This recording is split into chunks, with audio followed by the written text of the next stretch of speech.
அனைவருக்கும் இனிய மாலை வணக்கம்.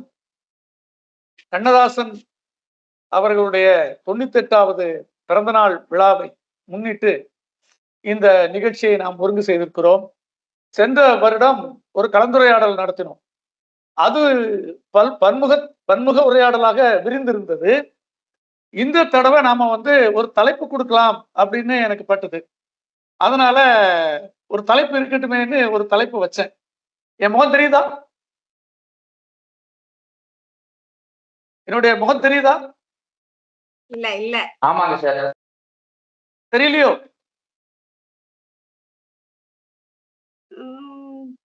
எனக்கு தெரியுது. என்னுடைய ஸ்கிரீன்ல தெரியுது. உங்களுக்கு தெரியலையா? சார் தெரியுது சார். தெரியுது சார். தெரியுதுங்களா? தெரியுது சார். சரி, ஓகே. அப்போ இந்த தடவை ஒரு தலைப்புல பேசலாம் அப்படிங்கிற மாதிரி சினிமாவில் இலக்கியம் நிறைத்தவர் அப்படின்னு ஒரு தலைப்பு நான் தொடங்கி வைக்கிறேன். நீங்க பேசுங்க, மறுபடியும் நான் பின்னால பேசுறேன். முதல்ல ஒரு சின்ன தொடக்க உரை மாதிரி நான் முதல்ல பேசுறேன். இந்த கண்ணதாசனை பொறுத்த மட்டில் சினிமா பாடல்களில் மிகுந்த இலக்கிய ரசனையை பாமர மக்களுக்கும் பாமர மனிதர்களுக்கும் கொண்டு செலுத்துகிற அது அருமையான பாடல்களை தமிழ் திரையுலகில் தந்தவர். இலக்கியம் என்று வருகிற போது அவருக்கு முன்னால் நமது மிக செழிப்பான 2000 வருஷம் மரபுள்ள இலக்கியங்களை இருந்து அவர் திரைப்பாடல்களுக்கு நிறைய செய்திகளை தந்திருக்கிறார். அந்த வகையில் அந்த தலைப்புல பேசலாம்னு எனக்கு ஒரு ஆசை வந்ததுனால அந்த தலைப்பு கொடுத்தேன். இப்போ ஆத்திச்சூடி அப்படின்னு நாம ஔவையார் எழுதின பாட்டு நமக்கு தெரியும். பின்னால பாரதியார் புதிய ஆத்திச்சூடி எழுதினார். ஔவையார் எழுதும் போது அறம் செய்ய விரும்பு அப்படின்னு ஆரம்பிச்சாங்க. பாரதியார் எழுதும் போது அச்சம் தவிர் அப்படின்னு ஆரம்பிச்சார். காலப்போக்குல அந்த ஆத்திச்சூடியோட அந்த கண்டென்ட் மாறிச்சு. ஆனா ஆத்திச்சூடியினுடைய நோக்கம் என்னன்னா, அகர வரிசையை படித்துக் கொண்டிருக்கிற சின்ன குழந்தைகளுக்கு அகர வரிசையை சொல்லிக் கொடுக்கணும் அப்படிங்கிறதுக்காக நோக்கம். ஆனா கண்ணதாசன் ஆத்திச்சூடி எழுதினாரா? சினிமால எழுதிச்சார். அது என்ன திரைப்படம் அப்படின்னு கேட்டா சரஸ்வதி சபத். அகர முதல எழுத்தெல்லாம் அறிய வைத்தாய் தேவி, ஆதிபகவன் முதல் என்றே உணர வைத்தாய் தேவி, இயல் இசை நாடக தீபம் ஏற்றி வைத்தாய் அப்படின்னு அவரு பாடுறார். மற்ற ஆத்திச்சூடிக்கும் கண்ணதாசன் சொன்ன இந்த ஆத்திச்சூடிக்கும் அடிப்படையில என்ன வித்தியாசம் அப்படின்னு இருக்குன்னு சொன்னா, புதிதாக குரல் பயிற்சி பெற்று மொழி பயிற்சி பெற்று பேசுகிற ஒரு புலமையை உணர்ந்து கொண்டவன் நன்றி தெரிவிக்கும் முகமாக சொல்கிற போது அவர் திருக்குறளினுடைய ஆரம்பத்தை எடுத்து வைக்கிறார் பாருங்க. அகர முதல எழுத்தெல்லாம், அடுத்த லைன்ல ஆதி பகவன் முதல். இந்த திருக்குறள் அதுல இருக்குன்னு தெரிஞ்சவங்க ரசிக்கிறாங்க. அப்புறம் பாத்தீங்கன்னா இயல் இசை நாடகத்தை தீபம்னு சொல்றாங்க. இயல் இசை நாடகம் தீபம், அது நாடக தீபத்தை ஏற்றி வைத்தாய். அப்புறம் அதுக்கு தள்ளி பாத்தீங்கன்னா ஒலி தந்து குரல் தந்து ஒலி தந்து குரல் தந்து ஒலி தந்து மொழி தந்து குரல் தந்தாய். ஒரு ஆர்டர்ல சொல்றேன். அவன் பிறவியில ஊமை, அவனுக்கு ஒலி கிடைக்குது, ஒலி தந்து, அப்புறம் மொழி தந்து மொழியை தருகிறார். அப்புறம் ஒலி தந்து மொழி தந்து குரல் பாடுகிற அல்லது பேசுகிற ஆற்றலை உருவாக்குகிற அந்த குரல் வளத்தையும் தருகிறார் என்பது போன்ற ஒரு ஆர்டர்ல சொல்றார். இப்படி இந்த கண்ணதாசன் என்கிற இந்த திரைக்கலைஞர் தன்னுடைய படைப்புகள் மூலமாக தமிழ் இலக்கியத்தினுடைய சாறை எடுத்து படிக்காத பாமர ரசிகர்களுக்கும் கொடுத்தார். இந்த முன்னுரையோட நான் தொடர்ந்து அப்பப்போ மற்ற விஷயங்களை நம்ம பேசுவோம். இப்போ அடுத்தால யாராவது வந்திருக்கவங்கல பேசுங்க. திரும்பவும் நான் இடையில தொடர்ந்து ஒருங்கிணைப்பிலே நான் தொடர்ந்து பேசுறேன். பேசலாம். சங்கர் பேசலாமே, பேசுங்கப்பா. சார் நான் ப்ரிப்பேர் எதுவும் பண்ணிட்டு வரல. நீங்க சினிமா இலக்கியம் அப்படின்னு சொன்னதுனால வந்து அவரோட பாடல்கள் தான் நமக்கு சங்கர் நிறையவே கேட்டிருக்கிறோம். இல்ல சங்கர், கேக்குதுங்களா? ப்ரிப்பரேஷன் வேண்டாம், ப்ரிப்பரேஷன் வேண்டாம். நான் பண்ணிருக்கேன் ஓகே ஓகே ப்ரிப்பரேஷன். ஓகே. நீங்க சரிங்க வந்து சார். இந்த தலைப்புல ஆ, பேசுறதா இருந்தா கண்ணதாசனை எப்படி பேசுவீங்க? ஆ, அவ்வளவுதான். ஆ, கண்டிப்பா. அவருடைய ஆளுமை, அந்த இலக்கியத்துல அவருடைய ஆளுமை அப்படிங்கிறது வந்து கண்டிப்பா ரொம்ப முக்கியமான விஷயம். ஏன்னா அந்த டைம்ல கிட்டத்தட்ட எல்லா படங்கள்லயுமே வந்து ஒரு ஒரு டைம்ல அவரோட பாடல்கள் மட்டுமே இயங்கிட்டு இருந்தது. அதுல மெட்டுக்கு பாட்டா, பாட்டுக்கு மெட்டான்ற பிரச்சனை அப்பயும் இருந்தப்பவும், அவர் வந்து எப்படிலாம் அத கையாண்டிருக்காரு அப்படிங்கிற சில விஷயங்கள வந்து நம்ம வேற வேற இடத்துல தெரிஞ்சுக்கிட்டோம். இப்போ சமீபத்துல அவரோட ஒரு இத பத்தி ஒரு துணுக்கு, ஒரு செய்தி துணுக்கு மாரி படிச்சப்ப வந்து பாத்தீங்கன்னா, ஆ எம்.எஸ். விஸ்வநாதன் இசையமைக்க போற ஒரு படத்துக்கு அவருக்கு பாட்டு எழுதணும். ஆனா அவர் வந்து டியூன் குடுக்கல. என்ன டியூன் குடுக்கலன்னு தெரியல. ஏன்னா அவருக்கு ஏதோ உடம்பு சரியில்லாம ஆயிடுச்சு. அவரு போய் ரெஸ்ட் எடுக்க போயிட்டாரு. அப்போ கண்ணதாசன் கிட்ட வந்து நீங்க எழுதி கொடுங்க, அதுக்கேத்த மாதிரி அவர் டியூனை நான் பாத்துக்கிறேன் அப்படின்னு சொல்லிட்டாருன்ட்டாங்க. அப்போ அவர் எழுதின பாட்டு தான் வந்து அவனுக்கு என்ன தூங்கி விட்டான் அகப்பட்டவன் நான் அல்லவா அப்படிங்கிற ஒரு பாட்டை வந்து அவர் எழுதினதா இப்ப சமீபத்துல படிச்ச ஒரு விஷயம். அதனால வந்து அது மெட்டுக்கா இருந்தாலும் சரி, அந்த பாட்டுக்கு ஏத்த மெட்டா இருந்தாலும் சரி, மெட்டுக்கு ஏத்த பாட்டு எழுதினாலும் ரெண்டுத்துலயுமே அவர் வந்து ரொம்ப அவருடைய இது வந்து புலமை வந்து ஜாஸ்தியா இருந்தது அப்படின்னு சொல்லலாம். அப்புறமா அவரு பாட்டு எழுதுறது மட்டும் இல்லாம அவருடைய வாழ்க்கையில நிறைய விஷயங்கள் செஞ்சிருக்காரு. இன்க்ளூடிங் அவரு அவர் படத்துல நடிச்சிருக்கிறாரு, பாடி இருக்கிறாரு. அந்த மாதிரி நிறைய விஷயங்கள் அவரை பத்தி தெரியும். இன்னும் போக போக நான் கொஞ்சம் சேர்த்து பேசுறேன் சார். இப்போதைக்கு இந்த ஒரு செய்தி மட்டும் சொல்லிட்டு பாஸ் பண்ணிக்கிறேன். நன்றி சங்கர். இப்ப நன்றி பாருங்க, சார். ஆ, இப்போ சங்க இலக்கியத்தை வந்து பாமர மனிதன் தெரிஞ்சுக்கணும். அவ்வளவு செழுமை உள்ள அந்த இலக்கியத்தை அவர் சினிமால கொடுக்குறார். ஸ்கிரீன் தெரியுதா? ஸ்கிரீன்ல அந்த பாட்டு தெரியுதா? தெரியுது. ஆமா, அற்றை தெரியுது தெரியுது சார். அற்றை திங்கள் அவ் வெண்ணிலவில் அப்படிங்கிறது பாரி மகளிர் பாடிய ஒரு சங்க பாடல். அந்த பாட்டு இங்க கொடுத்திருக்கிறேன். பாரி மன்னன் இறந்து விட்டார். அந்த இரண்டு அவருடைய மகளிர் அங்கவை சங்கவை இரண்டு பேரும் வேறு கதி இல்லாம இருக்காங்க. கபிலர் போன்ற புலவர்கள் மட்டும் அந்த பெண்களுக்கு ஏதாவது செய்யணும்னு முயற்சி பண்ணுகிறாங்க. அப்படி பண்ணுகிற போது ஒரு முழு நிலவு உதிக்குது. அந்த முழு நிலவை இந்த பெண்கள் பாக்குறாங்க, பாட்டு பாடுறாங்க. அற்றை திங்கள் அவ்வெண்ணிலவின் எந்தையும் உடை, எங்கள் தந்தை எங்களோட இருந்தார் அந்த நிலவுல. அன்னைக்கு ஒரு நிலவு, அந்த நிலவுல எங்க அப்பா இருந்தாங்க. எம் குன்றும் பிறர் குலார், எங்களுடைய குன்று எங்க கிட்டதான் இருந்தது, யாரும் அதை வெற்றி கொள்ள முடியல. ஆனா இன்னைக்கு இற்றை திங்கள் இவ்வெண்ணிலவில் வென்று ஏறி முரசின் வேந்தர் எம் குன்றும் கொண்டார். அதாவது வென்று எரி முரசு, வென்று எரி முரசின் வேந்தர், இந்த மூவேந்தர்களும் வந்து எங்களுடைய குன்றை கொண்டு தங்களுக்கு பறித்து கொண்டார். நாங்கள் எங்கள் தந்தையையும் இழந்து விட்டோம், யாம் எந்தையும் இளமை. மிக மிக எளிமையான இன்றைய புதுக்கவிதை போன்று மிக எளிமையான இந்த ஒரு சங்க பாடல் தருகிற துயரம், அப்பாவை இழந்த பெண்களுடைய துயரம் அந்த அந்த வரிகள்ல நமக்கு தெரியுது. இது அப்படியே கண்ணதாசன் புரட்டுறார்.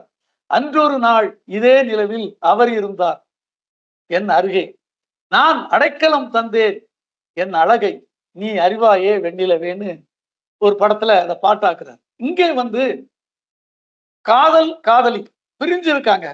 பிரிஞ்சிருக்கும் போது காதலி பாடுறான். அன்றொரு நாள் இதே நிலவில் அவர் இருந்தார் என் அருகே, நான் அடைக்கலம் தந்தேன் என் அழகை நீ அறிவாயே அப்படின்னு அவ பாடு. அப்போ அந்த பாட்டுல என்ன நடந்தது? அந்த ஒரு நாள் ஆனந்த திருநாள் இன்று நினைத்தால் என்னென்ன சுகமோ, பாதி விழிகள் மூடி கிடந்தேன், இது அவர் பாடுறார். அந்த காதல் பாடுற மாதிரி, பாதி விழிகள் மூடி கிடந்தேன் பாவை மேனியிலே. இப்படி ஒரு துயரமான சங்கப்பாடல்ல இருந்து எடுத்த அந்த உணர்வை மட்டும் அப்படி தன்னுடைய கைக்குள்ள வாங்கிக்கிட்டு அதை ஒரு காதலன் காதலி பிரிவுக்காக சேர்த்து அந்த அதே உணர்வை சாதாரண மனிதர்களுக்கு கொண்டு சென்ற பாட்டு இது. இப்படி சங்க பாடல்கள் போன்று பல பாடல்களை அவர் எடுத்துக்கொண்டார். போ நான் சொல்றேன். இப்போ லதா மேடம் பேசுங்க.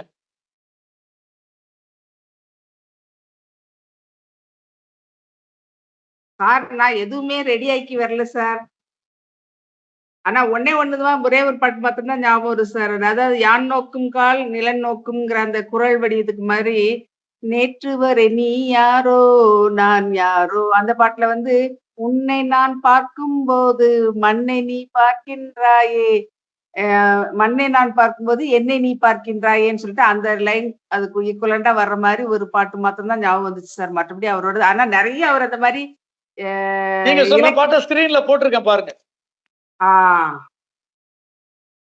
பார்த்தேன் சார். அதாவது நெறைய அந்த மாரி பாட்டுகள் வந்து நம்ம வந்து இதுல வந்து இலக்கியத்துல வந்து நுணுக்கமா சொன்னது அவர் வந்து லேமேன் வேர்ட்ல, அதாவது பப்ளிக்குக்கு ஈஸியா புரியிற மாதிரி அவர் நெறைய குடுத்திருக்கிறாரு. பட் நான் ஆக்சுவலா அந்த தலைப்ப கவனிக்கவே இல்ல. கவனிச்சிருந்தா கூட கொஞ்சம் ப்ரிப்பேர் பண்ணிட்டு வந்திருந்திருக்கலாம். இப்ப வந்து ஜஸ்ட் இது ஒண்ணு மாத்திரம் தான் ஞாபகம் வந்துச்சு சார். ரொம்ப சந்தோஷம். அவ்வளவுதான். கண்ணதாசனை நம்ம ஞாபகம் வச்சுக்கிறதுக்கு நிறைய இருக்கு. அதே மாதிரி திருவாசகத்துல கண்கள் இரண்டும் அவன் கழல் கண்டு கழிப்பன ஆகாதோங்கிற மாதிரிங்கன்னா, கண்கள் இரண்டும் உண்டு என்ன இன்று உன்னை கண்டு தேடுமோன்னு ஒரு பாட்டு வரும்ல சார். இந்த படத்துல பார்த்திபன் இல்லையா? என்ன படத்துல வரும்? கண்கள் இரண்டும் இன்று உம்மை கண்டு பேசுமோ அந்த பாட்டு. மன்னாதி மன்னன் படத்துல வருது அந்த பாட்டு. அந்த மன்னாதி மன்னன் பாட்டுல அந்த மாதிரி, அதாவது நிறைய அந்த மாதிரி அவரோடதுல வந்து சிம்பிள் வேர்ட்ல அதை கொண்டு வந்து வெளியில நமக்கு கொடுத்துருவாரு அந்த மாதிரி. அதே மாதிரி இந்த படத்துலயே ஒரு பாட்டுல வந்து சார், நல்ல பாட்டு இந்த பாட்டு மறந்து போச்சு.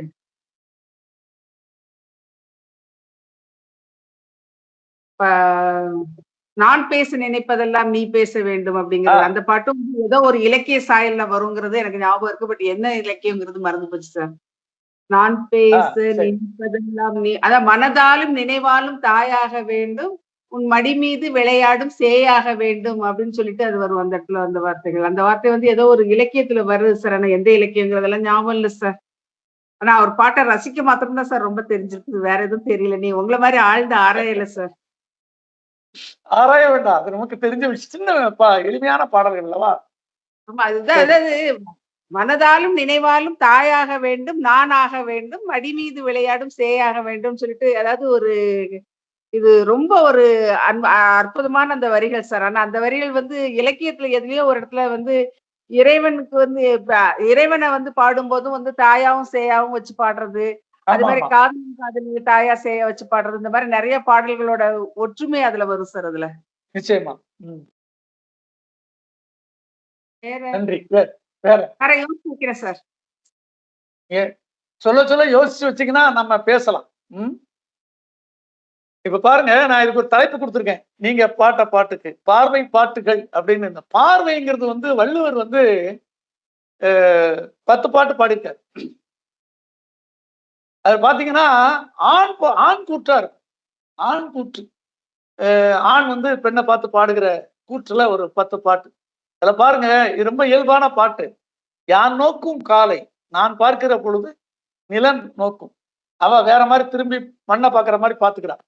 நான் பார்க்காத பொழுது நான் நோக்காக்கால் என்னை நோக்கி தான் நோக்கி மெல்ல நகும். இந்த ஒரு அருமையான வரியத்தான் அவரு, உன்னை நான் பார்க்கும் போது மண்ணை நீ பார்க்கின்றாயே, விண்ணை நான் பார்க்கும் போது என்னை நீ பார்க்கின்றாயே.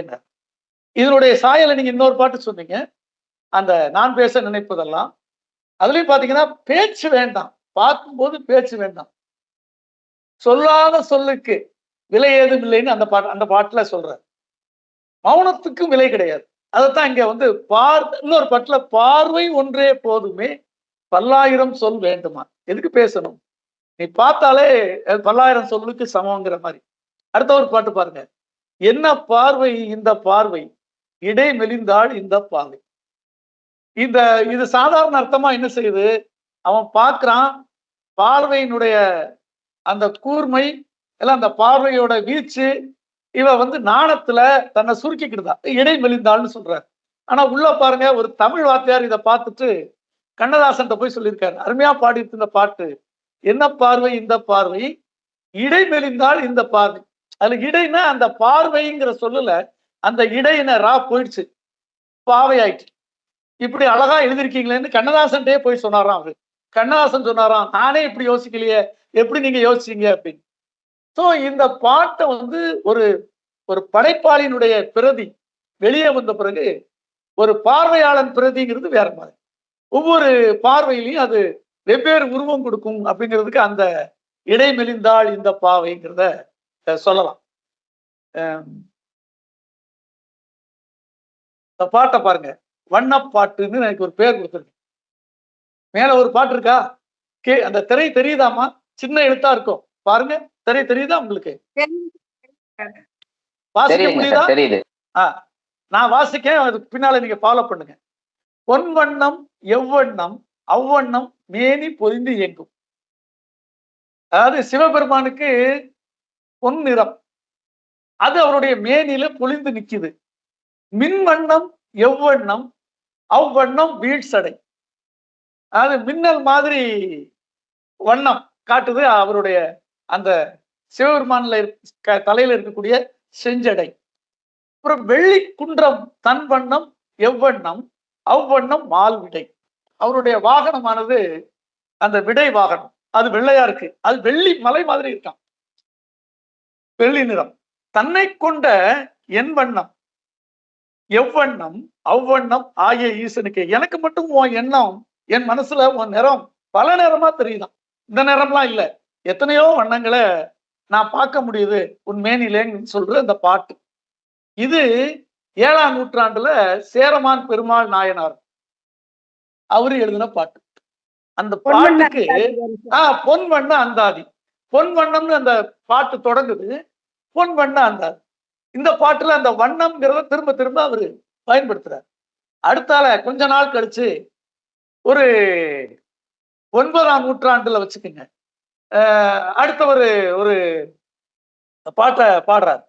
முன்னை வண்ணம் பாலின் வண்ணம் முழுதும் நிலை நின்ற பின்னை வண்ணம் கொண்டல் வண்ணம், வண்ணம் எண்ணுங்கால் பொன்னின் வண்ணம் மணியின் வண்ணம் குறையும் திருமேனி இன்ன வண்ணம் என்று காட்டி இந்தளூரிலே அப்படின்னு பாடுறார். இது இந்தளூருங்கிற ஊர்ல உள்ள ஒரு பெருமாளை பத்தி திருமங்கை ஆழ்வார் பாடுறார். இது 9ஆம் நூற்றாண்டு பாட்டு. அவருடைய முந்தைய யுகத்துல ஒரு அந்த கிருதா யுகம், ஆரம்ப காலத்து யுகத்துல அந்த திருமாலுக்கு பால் வண்ணமா, நமக்கு அந்த கதை தெரியல. முன்னை வண்ணம் பாலின் வண்ணம், அது கொஞ்ச நாள் கழிச்சு முழுதும் நிலை நின்ற பின்னை வண்ணம், அது கிருத யுகம் தாண்டி துவார யுகத்திலேயோ துவாபார யுகத்திலேயோ வேற ஒரு யுகத்துல அடுத்த யுகத்துல அவருக்கு கொண்டல் வண்ணம், கொண்டல்னா மேகம், கருமேகம், கொண்டல் வண்ணம் எண்ணுங்கால். அப்படிலாம் நாங்கெல்லாம் நினைக்கும் போது அதே பாட்டு மாதிரிதான் சேரமான் பெருமாள் சொன்ன மாதிரியே சொல்றாரு. எனக்கு என்னென்ன வண்ணம்லாமோ தெரியுது, பொன்னின் வண்ணம் மணியின் வண்ணம் புரையும் திருமேனி, இதெல்லாம் தெரிஞ்சுட்டு என்ன வண்ணம் கூட எனக்கு தெரியல. பல வண்ணம் நீங்க இந்தளூர்ல வசிக்கிற இறைவனே நீங்க பல வண்ணத்தை எனக்கு காட்டுறீங்கன்னு அவரு பாடுறாரு. கொஞ்ச நாள் ஆகுது, 12ஆம் நூற்றாண்டு கம்பன் வராரு.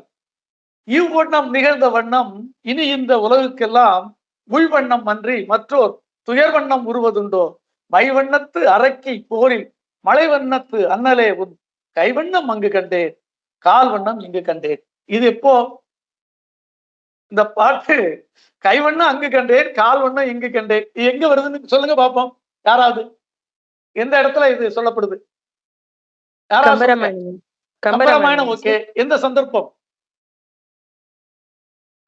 கால் வண்ணம்ங்கிறது அந்த மூவுலகள் அந்த இல்ல இல்ல இல்ல கம்பராமாயணத்துல சொல்லணும், ராமாயண கதையில சொல்லணும். அகலிகை கல்லா இருக்கிறா, அகலிகை கல்லா இருக்கிறா. ராமன் இப்படி வராரு, அவர் கல்லுல அவர் கால் படுது, கல்லுல கால் பட்டவுடனே அந்த பெண் அகலிகை சாபம் நீங்கி வருகிறான். இதை விஸ்வாமித்திரர் சொல்வது போல கம்பன் எழுதியிருக்கிறான். விஸ்வாமித்திரர் என்ன பார்த்தாரு? தாடகைய ஜெயிக்கும் போது அவர் கைவண்ணத்தை பார்த்தார். வில்லேந்தி வருகிற அந்த தோற்றத்தில் அவர் தாடகையை அன்பு எய்தி கொன்றான் அல்லவா, அது அவர் கைவண்ணங்கிறார். மைவண்ணத்து அரக்கி போரில் மலை வண்ணத்து அண்ணலே உன் கைவண்ணம் அங்கு கண்டேன் கால் வண்ணம் இங்கு கண்டேன்கார். அதுல பாருங்க, இந்த 2 விஷயம். இவருக்கு மலை வண்ணமா, அந்த அரக்கிக்கு மை வண்ணமா. 2 கருப்பு தானே, 2 கருப்பு தானே. ஆனா அது 2 வித்தியாசப்படுத்துறதுக்காக மை வண்ணத்து அரக்கி போரில் மலை வண்ணத்து அண்ணலே உன் கை வண்ணம் அங்கு கண்டேன்னு அவர் பாடுறார். இது அப்படியே கண்ணதாசன் எடுத்துட்டு பால் வண்ணம் பருவம் கண்டு வேல் வண்ணம் விழிகள் கண்டு மான் வண்ணம் நான் கண்டு வாடுகிறேன், கண் வண்ணம் அங்கே கண்டேன். பாருங்க, கண் வண்ணம் அங்கே கண்டேன், கை வண்ணம் இங்கே கண்டேன், பெண் வண்ணம் நோய் கொண்டு வாடுகிறேன். இது பெண் வண்ணம் நோய் கொண்டு வாடுகிறேன்னு பாட்டு வருது. இப்போ அவன் வந்து தன்னை பார்த்துட்டான், அந்த பார்வையால வென்று விட்டான், கண்கள் சேர்ந்தன, காதல் வந்தது, அது கண் வண்ணம். அப்புறம் அவங்க 2 பேரும் பழகுறாங்க, தொடுதல் அளவுக்கு அந்த பழக்கம் கூடுது, கைவண்ணம், தொடுகிறான், தீண்டுகிறான், கைவண்ணத்தை பார்த்தாச்சு. அப்புறம் அவன் பிரிஞ்சு போறான், பெண் வண்ணம் நோய் கொண்டு வாடுகிறேன். இப்படி ஒரு அங்க இருந்து எடுத்துட்டு வந்து இந்த பாட்டு சிச்சுவேஷனுக்கு இந்த ஒரு பாட்டை கொடுக்குறாரு. அந்த பாட்டை நீங்க கேட்டீங்கன்னா அது பாசம் படத்துல வருது. வண்ணம் வண்ணம் வண்ணம்னு எத்தனையோ வண்ணங்களை சொல்லுவார். இந்த பாட்டை நீங்க மெதுவா கேட்டு பாருங்க. அந்த வண்ணம்ங்கிற சொல்ல அவர் எப்படி பயன்படுத்தி இருக்கிறாருன்னு தெரியும். மனோகரி பேசுங்க, அடுத்தால மீண்டும் பார்க்கலாம்.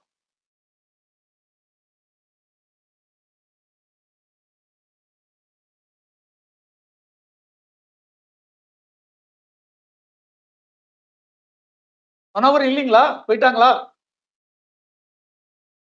பானுரேகா பேசுங்க.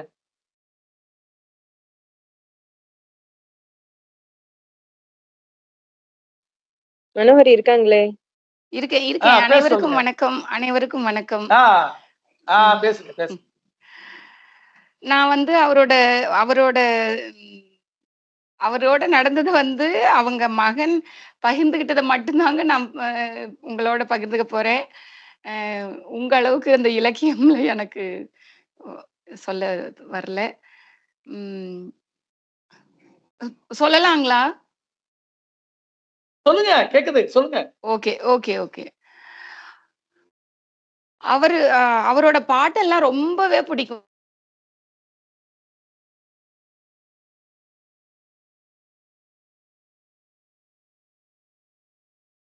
கேக்குது, சொல்லுங்க, கேக்குது, நிறுத்த வேண்டாம், பேசுங்க, கேக்குது.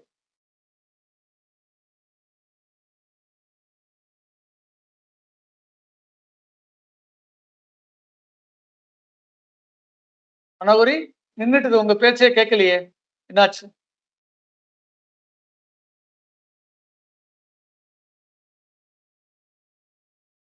மனோகரி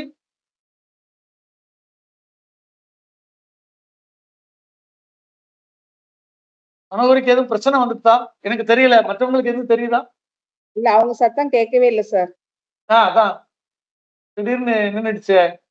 பானுரேகா பேசுறீங்களா? திரும்ப அவங்கள கூப்பிட்டுக்கிடுவோம். மனோகரிங்க, பானுரேகா பேசுறீங்களா?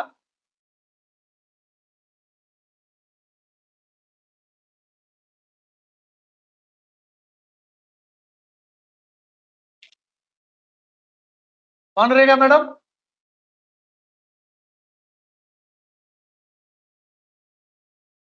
அப்போ சரண்யா பேசுறீங்களா? வணக்கம் சார். வணக்கம், பேசுங்க. அனைவருக்கும் வணக்கம். ஸோ கவியரசு கண்ணதாசன் பிறந்த நாள்ல அவருடைய சில பாடல்களை பத்தி பகிர்ந்துக்கிறதுல ரொம்பவும் எனக்கு பெருமை. நான் சில பாடல்கள் ஜஸ்ட் அந்த லிரிக்ஸ் மட்டும் எடுத்து காமிச்சு சொல்ல விரும்புறேன். அதனால நான் மொபைல்லே ஸ்கிரீன் ஷேர் பண்றேன், நண்பர்கள் தெரியுதான்னு சொல்லுங்க.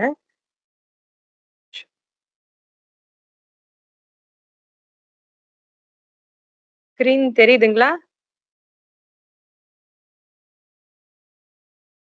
ஸ்கிரீன் தெரியுதா? தெரியுது.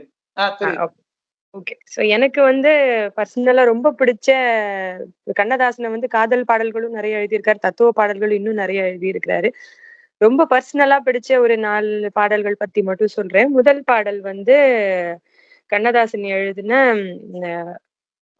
ஒரு பாடல். அது வந்து நம்ம நிறைய பேர் பார்த்திருப்பீங்க. எஸ் ராஜேந்திரனும் தேவிகா அவர்களும் வந்து, சாரி எனக்கு வீடியோ ஷேர் பண்ண முடியல, அதனால லிரிக்ஸ் மட்டும் ஷேர் பண்றேன்.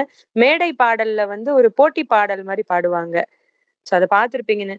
ஆண் கவியை வெல்ல வந்த பெண் கவியை வருக அப்படின்னு ஸ்டார்ட் ஆகும். அது என்னன்னா 2 பேருக்கும் பாட்டு போட்டி. சோ அது வந்து லாவணி மாதிரி பாடுவாங்க. இவர் கேள்வி கேட்பாரு, அவங்க பதில் சொல்லணும். பெண் கேள்வி கேட்கணும், ஆண் பதில் சொல்லணும். சோ யாரு எதுல சிறப்பா சொல்றாங்கன்னு ரொம்ப அழகான லிரிக்ஸ் இருக்கும். அதுல பிராக்டிக்கலா நிறைய விஷயங்கள் எழுதியிருப்பாரு. அது இல்லாம கவி காளமேக புலவருடைய ஒரு பாடலும் எழுதியிருப்பாரு. இப்ப சார் சொன்னாரு இல்லையா, நம்ம செய்யுளுடைய சங்க இலக்கியங்கள்ல இருந்து எடுத்தது அப்படியே மாடிஃபை பண்ணி கண்ணதாசன் எழுதியிருக்காருன்னு ரொம்ப அழகான விஷயங்களை எழுதியிருப்பாரு. அதை பார்க்கலாம். இப்போ இதுல வந்து நம்ம எந்த ஒரு செய்யுள் எழுதப்பட்டாலும் சங்க இலக்கியங்களையும் பிற்கால இலக்கியங்களையும் சிற்றிலக்கியங்களையும் இந்த கடவுள் வாழ்த்து அப்படிங்கறத ஒண்ணு பார்க்கலாம். கடவுள் வாழ்த்து டிஃபால்ட்டா பண்ணுவாங்க. நம்ம சிலம்புல கூட கடவுள் வாழ்த்து இல்லாம இயற்கையை வாழ்த்துன ஒரு பாங்கு நம்ம பாக்குறோம். சோ இந்த பாட்டுல என்னன்னா 2 பேரும் வந்து ஸ்டேஜ்ல வந்து பாட வராங்க. தமிழை வாழ்த்தி, தமிழ் மகளை, தமிழ் தாயை வாழ்த்தி அவர்களுடைய வணக்கத்தை வச்சுட்டு அதுக்கப்புறம் பாடல தொடங்குவாங்க. சோ ஆண் பாடுறது இந்த ஸ்கிரீன்ல, கல் தோன்றி மண் தோன்றும் முன் தோன்று தமிழே, கவிமழையில் ஆடி வரும் கன்னி இளமயிலே, சொல்லோடு பொருளேந்தி ஆக்சுவலா இளமயிலே, அது இளமயிலேன்னு போட்டிருக்கு. சொல்லோடு பொருள் ஏந்தி விளையாட வந்தேன், துணை வேண்டும் தாயே நின் திருவடிகள் வாழ்க. சாதாரணமா இது சினிமா பாக்குறவங்களுக்கு வந்து இது என்னன்னு தெரியாது. ஒரு ஒரு இலக்கிய நயம் சார்ந்து, ஒரு செய்யுள் நயம் சார்ந்து, ஒரு பாட்டோ ஒரு போட்டியோ, இப்ப அம்பிகாபதி படத்துல எல்லாம் கூட பாத்திருப்பீங்க. ஒரு பாடல ஆரம்பிக்கிறதுக்கு முன்னாடி கடவுள் வாழ்த்துன்னு ஒண்ணு பாடிட்டு தான் ஆரம்பிப்பார். சோ அதெல்லாம் கூட கணக்குல வராதுன்ற மாதிரி எல்லாம் நம்ம கதைகள் பார்த்திருக்கோம். சோ இந்த இடம் வந்து எனக்கு கரெக்டா பொருத்தி இருப்பாரு. இது ஏன் நான் ஸ்பெஷலா சொல்றேன் அப்படின்னா, கண்ணதாசன் வந்து இப்ப இந்த வரிகள் தமிழ் வாழ்த்தை வந்து எழுதாட்டியும் அவர் யாரும் கேள்வி கேட்க போறது கிடையாது. ஸ்ட்ரைட்டா வந்து அவர் பல்லவிக்கு போயிடலாம். ஆனாலும் இது இலக்கியம் சார்ந்து, ஒரு சங்க தமிழுடைய அந்த அழகு சார்ந்து, பிற்கால இலக்கியமா இருந்தாலும் இந்த இலக்கியம் சார்ந்து ஒரு பாடலை ஏத்துறதுனால அவர் அந்த மரபை பின்பற்றி இருப்பார். சோ ஒருத்தரை வாழ்த்திட்டு ஒண்ணு கடவுளை வாழ்த்தணும். இது திரை இசை பாடல் அப்படிங்கறதுனால எந்த கடவுளை வாழ்த்துறதுங்கிறதுல எல்லாருக்கும் தெரியும் அவருக்கு கண்ணனை ரொம்ப பிடிக்கும். ஆனாலும் வந்து தமிழை வாழ்த்தி விட்டு, ஏன்னா தமிழை வச்சுதான் அந்த போட்டி நடக்குது, வாழ்த்தி விட்டு ஆரம்பிச்சிருப்பார். அடுத்த வந்து பெண் பாடும்போது, பொதிகை மலை உச்சியிலே புறப்பட்ட தமிழே, பூங்கவிதை வானேறி தவழ்ந்து வரும் நிலவே, மதியறியா திருமகளும் கவி பாட வந்தேன். சோ நானும் வந்து கவிதை பாட வந்திருக்கேன், மன்றத்தில் துணை நின்று வாழ்த்துவாய் தாயே. இவரும் வந்து தமிழ் தாயை வாழ்த்தி துணை வேண்டுகிறார், அந்த அம்மாவும் வேண்டிக்கிறாங்க. சோ அதுக்கப்புறம், ஆண் கவியை வெல்ல வந்த பெண் கவியை வருக, நீ அறிந்தவற்றை மறைந்து நின்று சபையை நிலை தருக. சோ இவங்க 2 பேரும் ஒருத்தருக்கு ஒருத்தர் பாடிக்கிறாங்க. அவர் கேள்வி கேட்கிறாரு. இந்த ஸ்கிரீன்ல தெரியுது பாருங்க. இலையில்லாமல் பூத்த மலர் என்ன மலரம்மா? இலையில்லாமல் பூத்த மலர் என்ன மலரம்மா? அது இளமை பொங்க வீற்றிருக்கும் கன்னி மலரையா. சோ எல்லாமே வந்து இப்படி இருக்கிற மலர் என்ன, இப்படி இருக்கிற நிலவு என்ன அப்படின்னு வந்து ஒரு மறைபொருளாவே அவள் கேட்டுக்கிட்டே வருவார். அந்த அம்மாவும் கரெக்டா வந்து இளமை பொங்க வீற்றிருக்கும் கன்னி மலரையா அப்படி முடிப்பாங்க. வலையில்லாமல் மீனை பிடிக்கும் தேசம் என்ன தேசம்? அது வாலிபரின் கண்ணில் உள்ள காதல் எனும் தேசம். சோ எல்லாமே வந்து இப்ப அந்த சினிமால அவங்க 2 பேரும் ஜோடிதான் அந்த படத்துல. அதனால அவர் கேள்வி கேட்கறதுக்கு எல்லாமே இவங்க காதல் சார்ந்துதான் பதில் இருக்கும். சோ பொதுவான பதிலா கூட இருக்கலாம். ஆனாலும் வந்து சினிமால அவங்க ஜோடி அப்படின்னு காட்டுறதுக்காக அந்த பெண்ணுடைய பதில் வந்து காதல் சார்ந்திருக்கு. இதுக்கு எதை வேணா பதிலா சொல்லலாம். வலையில்லாமல் மீனை பிடிக்கும் தேசம் என்ன தேசம், இது இலை இல்லாமல் பூத்த மலர். சோ இவர் கேள்வி எல்லாமே பொதுப்படையான கேள்விகளா இருக்கும். ஆனா அவங்க பதில் எல்லாமே பாத்தீங்கன்னா காதல் சார்ந்திருக்கும். கிட்டத்தட்ட அவர் மேல அந்த காதல் கனை வீசுற மாதிரியான பதில்களாவே இருக்கும். காதல் வந்தால் மேனி இலை, அவர் டக்குன்னு காதலுக்கு வந்துருவார். காதல் வந்தால் மேனி இலை என்ன உண்டாகும், அது கன்னியரை கண்டவுடன் கால்கள் தள்ளாடும். இவங்க வந்து செகண்ட் ஸ்டான்ஸால எப்படி எடுத்துருவாங்க அப்படின்னா கொஞ்சம் நக்கலா பேசியிருப்பாங்க. அதாவது இது போட்டி இல்லையா, ரொம்ப வந்து சிங்கார ரசமாக சார்பாலாம் பேசவே முடியாது. அவரை சவால் விடுற மாதிரி கொஞ்சமாவது எதிர்த்து கேள்வி கேட்கிற மாதிரி ஒரு மிடுக்காத பதில் சொல்ல வேண்டும். இவங்க என்ன சொல்லிடுவாங்க, காதல் வந்து ஆண்கள்லாம் கொஞ்சம் தடுமாறிடுவாங்க அப்படிங்கறத நறுக்குன்னு சுத்தி கட்டுறதுக்காக பதில் சொல்லுவாங்க. கன்னியரை கண்டவிடம் கால்கள் தள்ளாடும், காதலித்தவள் மறைந்து விட்டால் வாழ்க என்னாகும். டக்குன்னு இந்த வரி எனக்கு ரொம்ப பிடிச்சு, அன்பு காட்டுகிற வேறு இடத்தில் காதல் உண்டாகும். இப்பயும் கூட வந்து இப்பெல்லாம் அது ரொம்ப நம்ம மாடர்ன் கான்செப்டா சொல்லிட்டு இருக்கிறோம் இல்லையா. 90s கூட இந்த கான்செப்ட் கிடையாது. அதாவது ஒருத்தர் நான் பேசுறது கேக்குதுங்களா? சாரி, எனக்கு ஸ்கிரீன் தெரியல. நான் பாட்டு பேசிட்டு நல்லா கேக்குதுமா, நல்லா கேக்குது, தெளிவா கேக்குது, ஸ்கிரீனும் தெளிவா தெரியுது. ரைட்டுங்க சார். இந்த வரி எனக்கு பிடிச்சிருந்தது. ஏன்னா இந்த பாடல் எழுதப்பட்ட காலம் ரொம்ப முன்னாடி. இப்போ 90ஸ்ல எல்லாம் கூட நம்ம சிறு பிள்ளையா இருக்கும் போதெல்லாம் கூட ஒரு கான்செப்ட் இருந்தது. நிறைய படங்கள்ல வந்து காதலிச்சவங்க கிடைக்காட்டி நம்ம ஒரு சிலர் வந்து தற்கொலை பண்ணிக்கிறதோ, இல்ல அழுது புலம்புறதோ, தேவதாஸ் மாதிரி தாடி வளர்த்துக்கிறதோ, பெண்ணோ ஆணும். சோ அந்த மாதிரி நிறைய பாடல்கள் நம்ம 90s சாங்கே பார்த்திருக்கோம். இதுல டக்குன்னு கண்ணதாசன் என்ன எழுதியிருப்பாரு அப்படின்னா, காதலிச்ச பொண்ணு மறைஞ்சிட்டாரு, இறந்துட்டாலோ அல்லது பிரிஞ்சு போயிட்டாலோ என்ன ஆகும்னா, இது எவ்வளவு ஒரு மாடர்ன் தாட் பாருங்களேன். அன்பு காட்டுகிற வேறு இடத்தில் காதல் உண்டாகும். சோ அது வந்து எவ்வளவு இலகுவா கொடுத்திருப்பாரு. எனக்கே வந்து அந்த பாட்டு கேட்கும் போதெல்லாம் கொஞ்சம் ஜர்க்கு வரும். இது எப்படி வந்து இத அவங்க எடுத்துக்கிறாங்க? இது எப்படி அவரு அந்த காலத்துல கொண்டு போயிருக்காரு?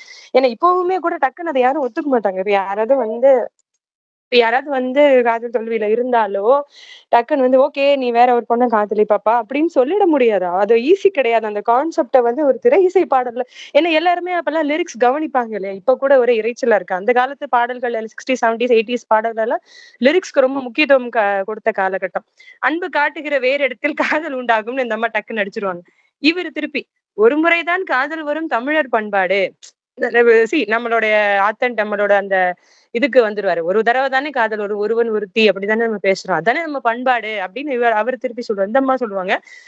அந்த ஒன்று எது என்பதுதான் கேள்வி இப்போது. அந்த ஒன்று எது என்பதுதான் கேள்வி இப்போது. செம்மையா இருக்கும். அது ஸ்கிரீன்ல நீங்க பாத்தீங்கன்னா தெரியும். ரொம்ப அழகா சொல்லியிருப்பாங்க. சரிப்பா, ஒரு தடவை தான் காதல் வரும். ஆமா, தமிழ் பண்பாடு இது எனக்கு புரியுது. ஆனா அந்த ஒண்ணு எந்த ஒண்ணு அப்படிங்கறதுதான் பிரச்சனை. இப்படின்னு சொல்லுவாங்க. அவருக்கா ஐயோ என்ன இந்த அம்மா டப்பு டப்பு டப்புன்னு நடிக்குது நமக்கு இது. அதாவது ஒரு ஒரு ஒரு பழமை பொருந்திய தாட்டோட அந்த ஹீரோ ஒரு உணர்ச்சி பொங்க பாடிக்கிட்டே வருவாப்புல. இந்த அம்மா டப்பு டப்பு டப்புன்னு பிராக்டிக்கல் அடிப்பாங்க. அடுத்த இது வருவதெல்லாம் காதலித்தால் வாழ்வது வாரு. இந்த லைன் பாருங்களேன். சரி நீங்க சொல்றீங்க அந்த ஒன்று எது எப்போதும்னா அப்ப நிறைய இதை காதலிச்சுட்டு அந்த ஒண்ணு எது அப்படின்னு தெரிஞ்சுக்கிறதுதான்னு சொல்றீங்க. சரி வர்ற பொண்ணெல்லாம் லவ் பண்ணிட்டு இருந்தா நம்ம எப்பதான் வாழ்றது அப்படின்னு சொல்லி அந்த ஹீரோ கேட்பாரு. அடுத்து தன் வாழ்க்கையையே காதலித்தால் புரியும் அப்போது. ரொம்ப அழகா முடிச்சிருப்பாங்க. அதாவது சரி எண்டுக்கு வந்துட்டாங்க. என்னன்னு சொல்லி முடிக்கிறது. சரி நீ யாரையுமே வந்து ரொம்ப பெருசா இப்ப நம்ம சொல்றோம் இல்ல பாத்தீங்களா? மச்சான் லவ் ஃபெயிலியர்லாம் ஒரு மேட்டராடா. நம்ம லைஃப பாருடா, கேரியரை பாருடா. இது வந்து ஆணுக்கும் சொல்லக்கூடிய விஷயம், பெண்ணுக்கும் சொல்லக்கூடிய விஷயம். இந்த காதல் மேல இருக்கிற அந்த தீவிரத்தை வச்சு இப்ப இருக்கிற இந்த 2K கிட்ஸோ இன்ஃபேக்ட் 90s கிட்ஸ்க்கு அப்புறமே வந்து அதனுடைய தீவிரத்தை நம்ம நிறையவே டைல்யூட் பண்ணிட்டோம். நிறைய குறைச்சிட்டாங்க. கொஞ்சம் நார்மலைஸ் ஆயிட்டாங்க. ஒரு லவ் ஃபெயிலியர் அப்படின்னா வந்து அது ரொம்ப சீரியஸா எடுத்துக்க வேண்டாம் அப்படிங்கிற ஒரு மனநிலைக்கு ஆல்மோஸ்ட் எல்லாருமே வந்துட்டோம். சோ அத வந்து அப்பவே வந்து கண்ணதாசன் பாடல பார்க்கும்போது எனக்கு ரொம்பவே ஆச்சரியம் இருக்கும். சரி சும்மா எந்த பொண்ண லவ் பண்றது, யார கல்யாணம் இப்படியே யோசிக்காம அவங்கவங்க வாழ்க்கைய அவங்கவங்க காதலிச்சுன்னா your life will be beautiful அப்படிங்கிற மாதிரி முடிச்சிருப்பாரு. எனக்கு அந்த வரிகள் எல்லாம் பிடிக்கும். சோ இது முடிச்சோன்னே ஜஸ்ட் அதெல்லாம் அடுத்த ஸ்கிரீன்ல இருக்கலாம். ஜஸ்ட் அந்த பல்லவி தான். கீழ இருக்க நண்பர் கேட்பாரு இந்த மாதிரி சரி இப்ப வந்து ஆண் கேட்டு பெண் பதில் சொல்லியாச்சு. இனிமே பெண் கேட்பாங்க. தாதி தூது தீதி தத்தும் தத்தை சொல்லாது. தாதி தூது ஒத்தித்தது தூது செல்லாது. தேது தித்து தொத்து தீது தெய்வம் வராது. இன்று துத்தி தத்தும் தத்தை வாழ தித்தித்ததோது. இப்படி இருக்கும். ரொம்ப நல்லா இருக்கும். அது அவருக்கு புரியாது. ஆடியன்ஸ்க்கு புரியாது இல்லையா? என்ன ஏதோ இத ஒளர்றாங்க. இந்த அம்மா என்ன கேக்குறாங்க? என்னப்பா இது கேள்வியா? இது என்ன ஒளர்றாங்க? அவங்க ஒண்ணும் ஒளரல. நீ தான் திணர்ற. சரி அவங்களே பதில் சொல்ல சொல்லு. இதெல்லாம் ஜஸ்ட் வசனமா வரும் அந்த ஸ்கிரீன்ல. சரி நானே சொல்லுவேன். இப்ப வந்து ஒவ்வொரு லைனுக்கும் பாருங்க. நான் இந்த சும்மா பாடிடுறேன் அந்த 2 வரிகள மட்டும். அடிமை தூது பயன்படாது கிளிகள் பேசாது. அன்பு தோழி தூது சென்றால் விரைவில் செல்லாது. அடிமை தூது பயன்படாது கிளிகள் பேசாது. அன்பு தோழி தூது சென்றால் விரைவில் செல்லாது. தெய்வத்தையே தொழுது நின்றால் பயன் இருக்காது. தெய்வத்தையே தொழுது நின்றால் பயன் இருக்காது. இளம் தெய்வல் கொண்ட கண்ணி இது தேமல் இல்ல ஆக்சுவலா அந்த லிரிக்ஸ் தப்பா இருக்கு. இது வேற ஏதோ ஒரு வரி வாழ இனியது கூறு அப்படின்னு முடிச்சிருப்பாங்க. அது என்னன்னா இந்த இப்ப இது வந்து காளமேக புலவருடைய ஒரு பாடல். சோ இந்த பாடல் இந்த தா தி தை தோ இந்த தா வரிசையை வச்சு தகர வரிசையில வந்து அழகான கவிதைகள். இப்ப காளமேக புலவர் வந்து அந்த டங் ட்விஸ்டர்னு சொல்லுவோம்ல அதுக்கு ரொம்ப புகழ் பெற்ற ஒரு புலவர். சோ அவருடைய பாடல்கள் எல்லாமே அப்படிதான் இருக்கும். தகர வரிசை, மகர வரிசை, ககர வரிசை இப்படியே வந்து பாடல் எழுதியிருப்பாரு. தாதி தூது தீது தத்தும் தத்தை செல்லாது. அடிமை தூது பயன்படாது கிளிகள் பேசாது. அதாவது தூது செல்லுவதற்குரிய இது இப்ப இவங்க இதுக்கு முன்னாடி ஒரு இது பாடுனாங்கல்ல, ஒரு ஃபர்ஸ்ட் சரணம் பாடுனாங்கல்ல, காதல்னா என்ன? ஐயோ நான் இப்படி உருகுறேனே மருகுறேனேன்னு ஒரு ஆண் பாடிப்பாரு. இந்த அம்மா அதுக்கு ஒரு பிராக்டிக்கலாவும் தத்துவார்த்தமாவும் பதில் சொல்லியிருப்பாங்கல்ல. அதுக்கு ஒத்து போற மாதிரியான ஒரு செய்யுள் எடுத்து கண்ணதாசன் இதுல போட்டிருப்பாரு. இந்த செய்யுளோட பொருள் என்ன அப்படின்னா, அடிமை தூது பயன்படாது கிளிகள் பேசாது. அதாவது இந்த கிளிய அனுப்புறது, நம்ம சிலம்புல கூட பார்த்திருக்கோம் இல்லையா? தோழிய தூது அனுப்புறது, கடிதம் எழுதி அனுப்புறது, நம்ம கிட்ட இருக்கிற அடிமைகள் எல்லாம் வந்து தூது அனுப்புறது, புறா தூது அனுப்புறது. கிளிய வந்து தூது அனுப்புறீங்க, கிளி வந்து உன் மனசுல இருக்கிறத வெளிய சொல்லாது. நம்ம என்ன லவ் பண்றோம் அப்படிங்கிறது லெட்டரா வேணா எழுதி அனுப்பலாமே ஒழிய, விலங்குகளையும், பறவைகளையும், மனிதர்களையும் தூது அனுப்புறது வேஸ்ட் அப்படிங்கிறத சொல்லியிருப்பாரு காலமிக புலவர். அதை இவர் எடுத்து போட்டிருப்பார். அடிமை தூது பயன்படாது. அடிமைகளை தூது அனுப்புனா அவங்க என்ன போய் உணர்வு பொங்கவா சொல்ல போறாங்க? யோசிச்சு பாருங்க. ஒரு காதலுக்கு தூது அனுப்புறது நம்ம சங்க இலக்கியங்கள் எல்லாம் நிறைய பார்த்திருக்கோம். தோழி தான் நிறைய பேருக்கு தூது போயிருப்பாங்க. உருகி உருகி சொல்லுவாங்க. அதெல்லாம் நிறைய பார்த்திருப்போம். ஆனாலும் வந்து பிராக்டிகலா பார்க்கும்போது சில விஷயங்கள் பயன்படாது, பயன் தராது அப்படிங்கறத இத சொல்லியிருப்பாரு. அன்பு தோழி தூது சென்றால் விரைவில் செல்லாது. அது அந்த எனக்கு அந்த இதெல்லாம் இடமுமே கொஞ்சம் அது ஜர்க்குதான். ஏன்னா தோழிகள் தூது போற மாதிரிதான் நம்ம தூது இலக்கியம் எல்லாமே நிறைய பார்த்திருக்கோம். இவர் என்னடா இது வந்து கண்ணதாசனுடைய வரி இல்ல, இது வந்து காலமிக புலவருடைய வரி.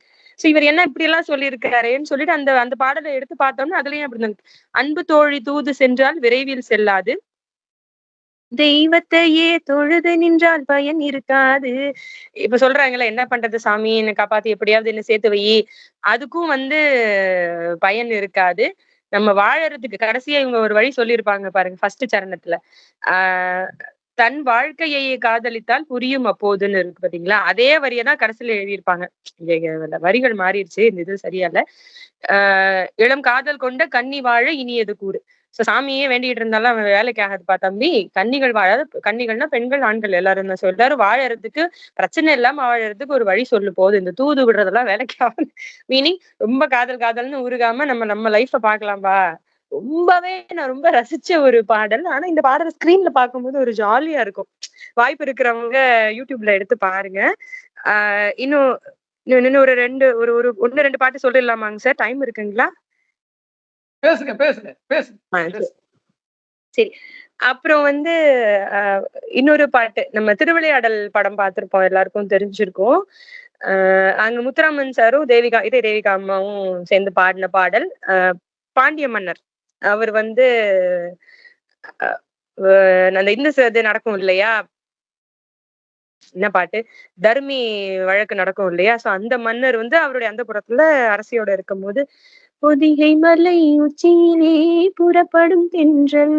சோ இந்த பாட்டு இதனுடைய ஆடை பூட்டி வைத்த மேனியிலும் தவழ்ந்திடும் தென்றல். சோ நம்ம என்னன்னா பெண்களுடைய கற்பை வந்து ரொம்ப பெரிய விஷயமா பேசுவோம் இல்லையா? நான் ஃபுல் ட்ரெஸ் போட்டிருக்கேன்.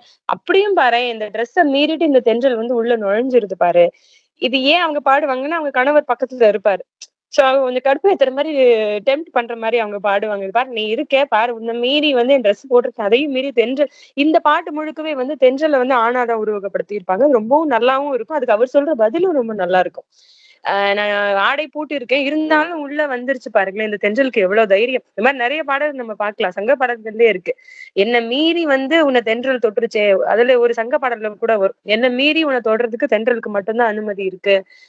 அதுவும் நான் வந்து அருகில வந்து இறுக்கி கட்டி பிடிச்சிட்டேன்னா அதுக்கும் பர்மிஷன் கிடையாதுன்னு ஒரு பாடல் இருக்கும். சோ அதே பாடல்ல அதே ஒரு கான்செப்ட் தான் வந்து இங்க எடுத்திருப்பாரு. சோ பதிமதுரை வீதியிலே வலம் வலம் வரும் தென்றல். மதுரையில இருக்கக்கூடிய அந்த பொதிகை மலை தென்றல் நிறைய பாண்டியன, இந்த பாண்டியனார் பைங்கிளியை தீண்டிடும் தென்றல். இது கிட்டத்தட்ட வந்து ஒரு பசலை நோய் கொண்ட அரசியார் பாடுற மாதிரி இருக்கும். பொதுவாவே வந்து மன்னர்கள்லாம் வந்து அரசு அலுவல்கள்ல பிஸியாவே இருப்பாங்க. சோ அரசிகளையும் காதலிகள்லாம் கவனிக்க அவங்களுக்கு நேரம் இருக்காதுங்கிறது ஒரு மிகப்பெரிய குற்றச்சாட்டா ரொம்ப காலமா இருக்கு. சோ அந்த அரசி வந்து மறைபொருளா அதை வச்சு பாடுவாங்க. நீதான் வரல, இந்த பத்தியா தென்றல் வந்து நான் என் ஆடைக்குள்ளேயும் வந்துருச்சு, இந்த மதுரை வீதியிலயும் நீ நீ ஆள்ற இந்த மதுரை வீதியிலயும் வந்துருச்சு, இங்க பாரு பாண்டியனார் பைங்கிளிய, பாண்டியனோட மனைவியே தொற்றுச்சு பாரு இந்த தென்றல் அப்படின்னு சொல்லி அந்த பாட்டு பாடுவாங்க. சோ அந்த தென்றல் என்னென்னலாம் பண்ணுது அப்படிங்கிறதையும் சொல்லுவாங்க. கார் கார்குழலை நீராட்டி கண்ணிரண்டை தாளாட்டி தேனிதழில் முத்தமிட்டு சிரித்திடும் தென்றல், வண்ண தேகமெங்கும் நீரெடுத்து தெளித்திடும் தென்றல், தேகமெங்கும் நீரெடுத்து தெளித்திடும் தென்றல்.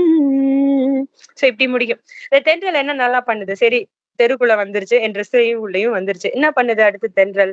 என்ன பண்ணணும்? ஒரு கணவன் ஒரு காதலன் ஒரு பெண்ணுக்கு என்னென்னலாம் பண்ணுவானோ அது எல்லாமே இந்த தென்றல் பண்ணுது பாரு அப்படின்னு சொல்லுவாங்க.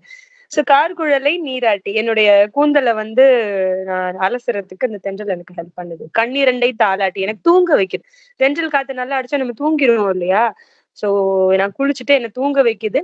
தேனிதழில் முத்தமிட்டு சிரித்திடும் தென்றல் என்னோட லிப்ஸ்ல வந்து அது கிஸ் பண்ணுது.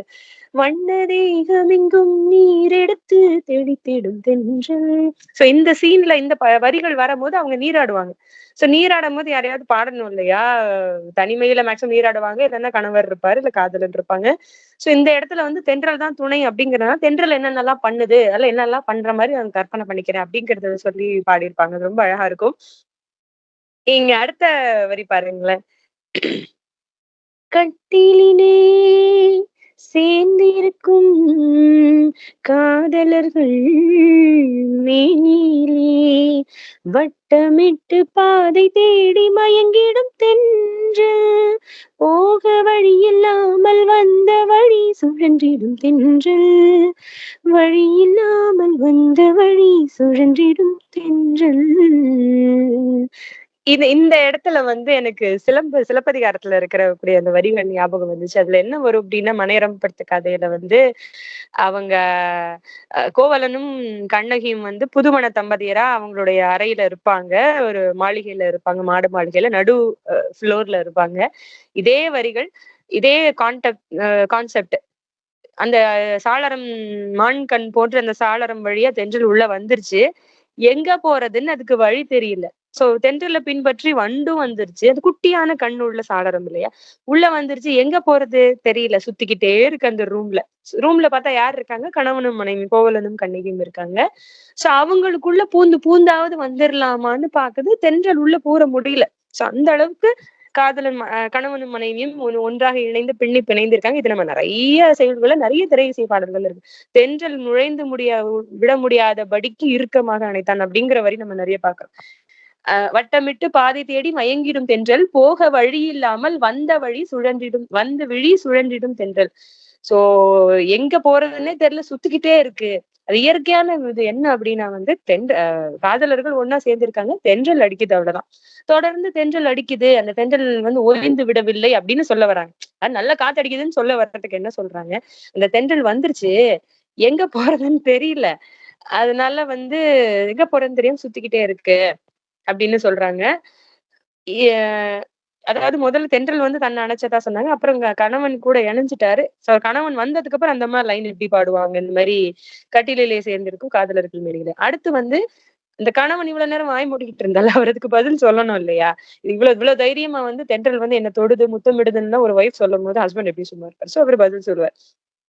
வான் பறக்கும் கொடியினிலே மீன் பறக்கும் மதுரையிலே தான் பறந்து ஆட்சி செய்யும் தளிர்மணி தென்றல். அதாவது மதுரையை ஆண்டு கொண்டிருக்கிற மன்னவன் நான் தான். சோ என்னுடைய மனைவி நீ. சோ என்ன மாதிரியே வந்து தென்றலும் வந்து பொதிகை மலையிலிருந்து புறப்பட்டு இந்த வான் பறக்கும் கொடியோடு சேர்ந்து கொடி ஆடுது இல்லையா? நம்ம தேசிய கொடி, நம்ம ஒரு நாட்டினுடைய கொடி ஆடும்போது காத்தடிக்குது. சோ காத்துல கொடி ஆடுது அப்படிங்கறது சொல்ல வர்றதுக்கு, இந்த கொடியோட ஆடி என்னை போலவே இந்த மதுரையை ஆட்சி செய்யக்கூடிய மீன் கொடியை கொண்டு ஆட்சி செய்யக்கூடியதுதான் இந்த தென்றல். சோ அது கிட்டத்தட்ட என்ன மாதிரிதான், அது நான் தான். சோ அதனாலதான் வந்து ஆட்சி செய்யும் உரிமையும் அதற்கு இருக்கிறனாலதான் அதுக்கு உன்னை தொடக்கூடிய உரிமையும் இருக்குங்கிறது இது மறைபொருள் அப்படின்னு நம்ம எடுத்துக்கலாம்.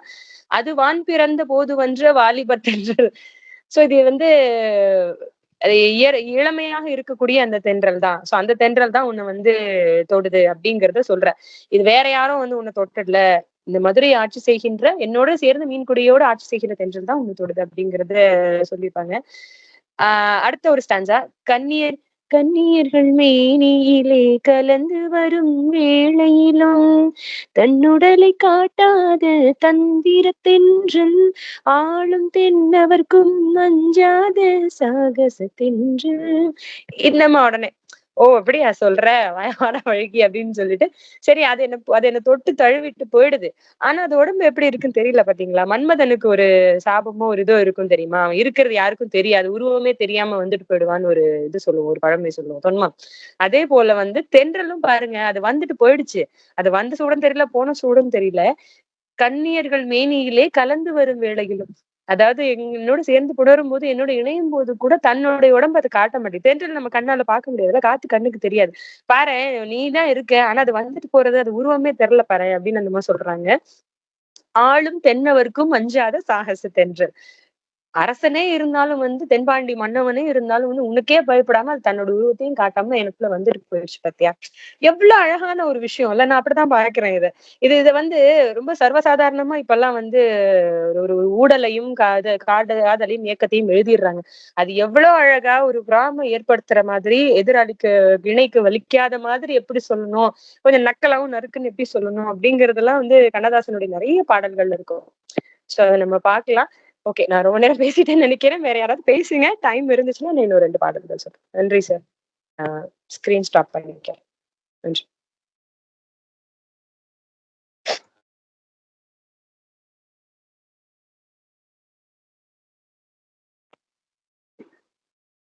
நன்றி சரண்யா.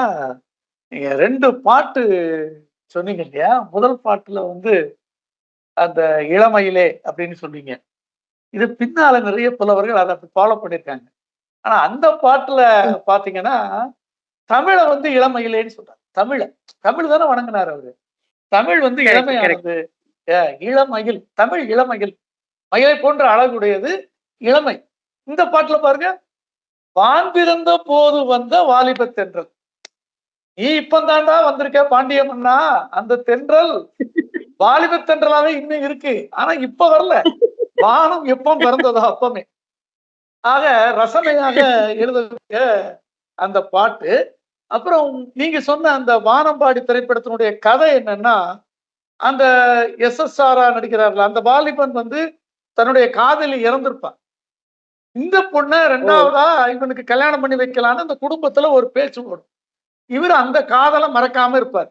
இந்த பாட்டை பாருங்க, ஒரு முறைதான் காதல் வரும் தமிழர் பண்பாடு, அந்த ஒன்றியது என்பதுதான் கேள்வி. இப்போ இது பாட்டுல அந்த படத்தினுடைய கதையை அழகாக சொல்வதாகவும் வருகிறது. நீங்க சொல்ற மாதிரி குறும்பாவும் இருக்கு. குறும்பை தாண்டி அந்த கதையை அப்படி அங்க சொல்லக்கூடிய ஒரு அழகு கண்ணதாசன் மட்டும்தான் இருக்கு. பாட்டை கேட்கும் போதே அந்த பாட்டோட கதையை நாம புரிஞ்சுக்க முடியும். ஆக அந்த 2 பாட்டும் அழகாக நீங்க சொன்னீங்க. அப்புறம் அந்த காளமேக புலவர் பாட்டை சொல்லும் போது, தகர வரிசையில சொல்லும் போது, அது ஏன் அப்படி சொன்னீங்க? இது எனக்கு வேற ஒரு வழி இல்லை. ஒவ்வொரு தூது நிறைய விடலாம். யாரும் என்னெல்லாம் தூது விட்டாங்க? கிளிய தூது விட்டோம், அது பேசல, அது சரியா வராது, அது பேச தெரியாது. தோழியை தூது விட்டா விரைவில் போகாதுன்ற அதுல ஒரு நயம் இருக்கு. பெண்கள் அல்லவா, என்னத்தை டைரக்டா சொல்லணுமோ அதை விட்டுட்டு நிறைய பேசிக்கிட்டே இருப்பாங்க. சோ விரைவில் போகாது, அது லேட்டு. அந்த தூது சொல்லக்கூடிய அளவுக்கு வேகமா போய் சேராது அப்படின்னு சொல்ற. கடைசியில ஒரு வழி கூறு அப்படின்னு அந்த அம்மா முடிக்குது. தூது செல்லாது, தெய்வத்தை வழங்கினா அதுலயும் பயன் இல்லை, ஆனா ஏதாவது ஒரு வழி வேணும் அப்படின்னு சொல்ற மாதிரி அந்த பாட்டு. அது ஒரு அருமையான அந்த லாவணி பாட்டு. ரொம்ப அழகா இருந்தது. ரொம்ப நல்லா சொன்னீங்க. ரொம்ப நன்றி சரண்யா. இந்த பாட்டை பாருங்க. நிலவென்னும் ஆடைன்னு தலைப்பு கொடுத்துருக்கேன். கலிங்கத்து பரணியில உள்ள ஒரு பாட்டு. கலவி கழியின் மயக்கத்தால் கலை போய் அகல, கலைமதியின் நிலவை துகில் என்று எடுத்து உடுப்பீர், நீள் பொன் கபாடம் திறமினோம். அந்த கதவு மூடி இருக்கு, கணவன் வாரான், வீட்டோட கதவு மூடி இருக்கு, வெளியே இருந்து கதவை திறக்கிறதுக்கு அவன் சொல்ற பாட்டுல ஒரு வரி. அப்போ அங்க இருக்கிற பெண்ணை பத்தி அவன் சொல்றான். அந்த பெண்ணு வந்து கலவி மயக்கத்துல இருந்தான்னா, அப்படி இருக்கிற போது அந்த உடை, கலைனா உடை, கலை போய்விட்டது, உடை இல்லாம இருக்காங்க. திடீர்னு அந்த மயக்கம் போன பிறகு துணி எங்க இருக்குன்னு தெரியல, நிலவையே துகில்னு எடுத்துக்கிட்டார். நிலவை துகில் என்று எடுத்து உடுப்பீர், நீள் பொன் கபாடம் திறமினோம். இந்த பாட்டை கண்ணதாசன் 2 பாட்டுல சொல்றாரு பாருங்க. ஒரு பாட்டுல ஆடை இதுவென நிலவினை எடுக்கும் ஆனந்த மயக்கம், இது அப்படி வந்துட்டு அந்த மயக்கங்கிற வார்த்தை இங்கே வந்துட்டு, இதுதான் ஆடைன்னு அது திணறி போய் நிலவு, ஆடை இதுவென நிலவினை எடுக்கும் ஆனந்த மயக்கம். ஆனா அங்க பாட்டுல பாருங்க, கலைமதியின் நிலவைன்னு சொல்லுவோம். அதாவது நிலவு வந்து பிறை நிலவு மாதிரி துண்டு நிலவு, எந்த உடைன்னு தெரியல, செதறி கிடக்கலாம், சின்ன உடை பெரிய உடை எதுவும் இருக்கலாம்.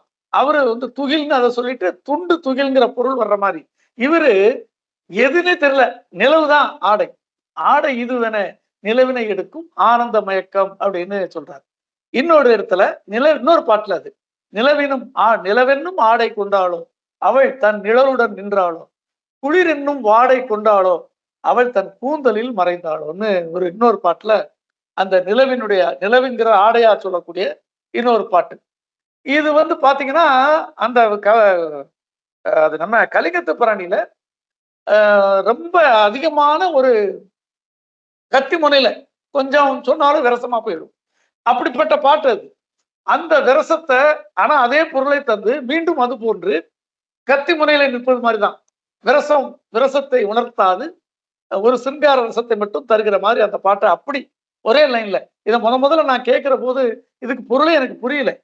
ஆடை இதுவென நிலவினை எடுக்கும் ஆனந்த மயக்கும், அது எப்படி ஆடையை நிலவுன்னு உடுத்திப்பாங்க, நிலவை எடுத்த ஆடைன்னு எப்படி உடுத்திப்பாங்கன்னு ஒரு குழப்பம். பின்னால படிக்கிற காலத்துல கலிங்கத்து பிரணி படிக்கிற போது அவர் அங்கிருந்து தூக்கிட்டு வந்திருக்காருன்னு தெரியுது. ஆக ஒரு பழந்தமிழ் இலக்கியத்தை பாமர மக்கள்கிட்ட கொண்டு போய் கொடுத்து யோசிக்க வைக்கிறது. அந்த ரசனையில கண்ணதாசன் மிஞ்ச முடியாது. அடுத்தது யார் வந்திருக்கிறா? சிவபாலன் வந்திருக்காரு, வருங்கால திரைப்பட பாடலாசிரியர். அவரு பேசாம இருந்தா நல்லா இருக்காது. வாங்க சிவபாலன்.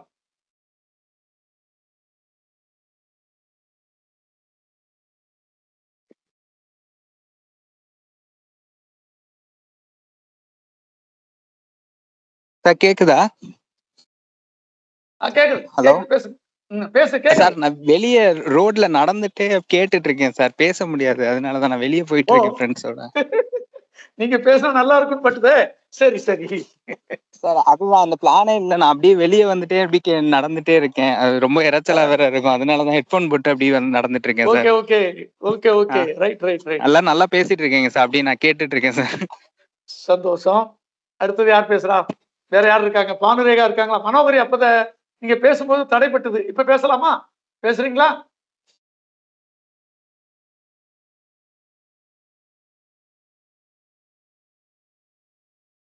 சார் சரண்யா இன்னும் 2 பாட்டு வச்சிருக்கேன்னாங்களே சார், அவங்க பேச சொல்லுங்க சார். அவங்க பேசினதுக்கு அப்புறம் எங்க பேச்சு அவங்க பேசட்டும். டைம் இருக்கு, பேசட்டும்.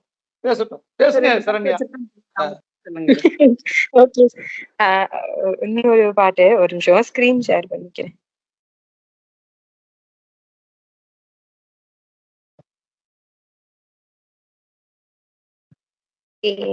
ஸ்கிரீன் தெரியுதுங்களா? ஓகே சார், ஸ்கிரீன் தெரியுதுங்களா? இல்லையே அப்ப தெரிஞ்சது, இப்ப தெரியலையே. ஒரு நிமிஷம். இப்ப தெரியுது, இப்ப போடுங்க. இப்ப தெரியுது. ஒரு எம்ஜிஆர் பாட்டு ஒண்ணு. ஆமா தெரியுது. எனக்கு ரொம்பவே பிடிச்ச ஒரு பாட்டு, ரொம்ப ஒரு தாலாட்டுற மாதிரியான ஒரு ரொம்ப அழகான ஒரு ஜதியில இருக்கும் மெலோடி. ரொம்ப டீசென்டான ஒரு சாங். கட்டோடு குழலாட ஆட கண் என்ற மீன் ஆட ஆட அப்படின்னு சொல்லிட்டு ஒரு சாங் கேட்டிருப்பீங்க, பிளாக் அண்ட் ஒயிட். கட்டோடு குழலாட ஆட ஆட கண்ணின்ற மீன் ஆட ஆட ஆட. சோ ஒரு ஆத்தங்கரையில வந்து 2 பெண்கள் பாடுவாங்க. சோ தூரத்துல இருந்து, அதுக்கப்புறம் பாதியில வந்து ஒரு ஆண், அந்த ஹீரோ, அந்த மாமன்காரர், அவரு எம்ஜிஆர் இணைஞ்சுக்குவாரு. இந்த 2 பெண்கள் வந்து நீராடும் போது பெண்கள் பாடுவாங்க இல்லையா, அது காதல் ரசமோ சிங்கார ரசமோ அழகோ நட்போ எல்லாம் கலந்து பாடுவாங்க. பல பேர் வந்து பெண்கள் தன்னுடைய அழகே கொடுத்து பாடுவாங்க. சோ இதுல பல விஷயங்கள் வந்து இதுல சேர்த்து பாடுவாங்க. கட்டோடு குழலாட ஆட.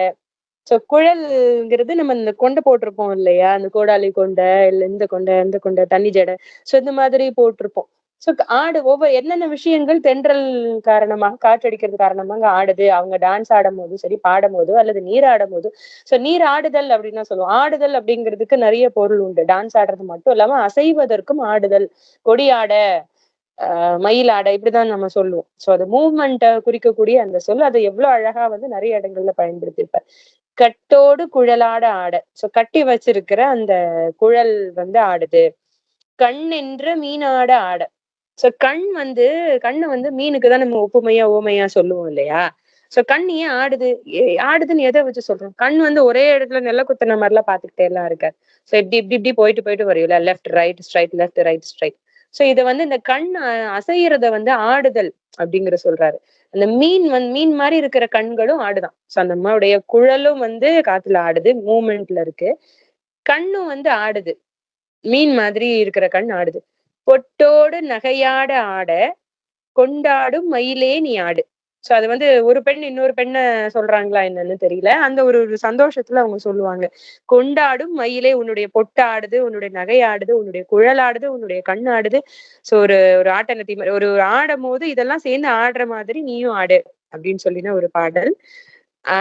அடுத்து சரணத்துல வந்து அதுக்கப்புறம் இது வந்துரும் பல்லவி.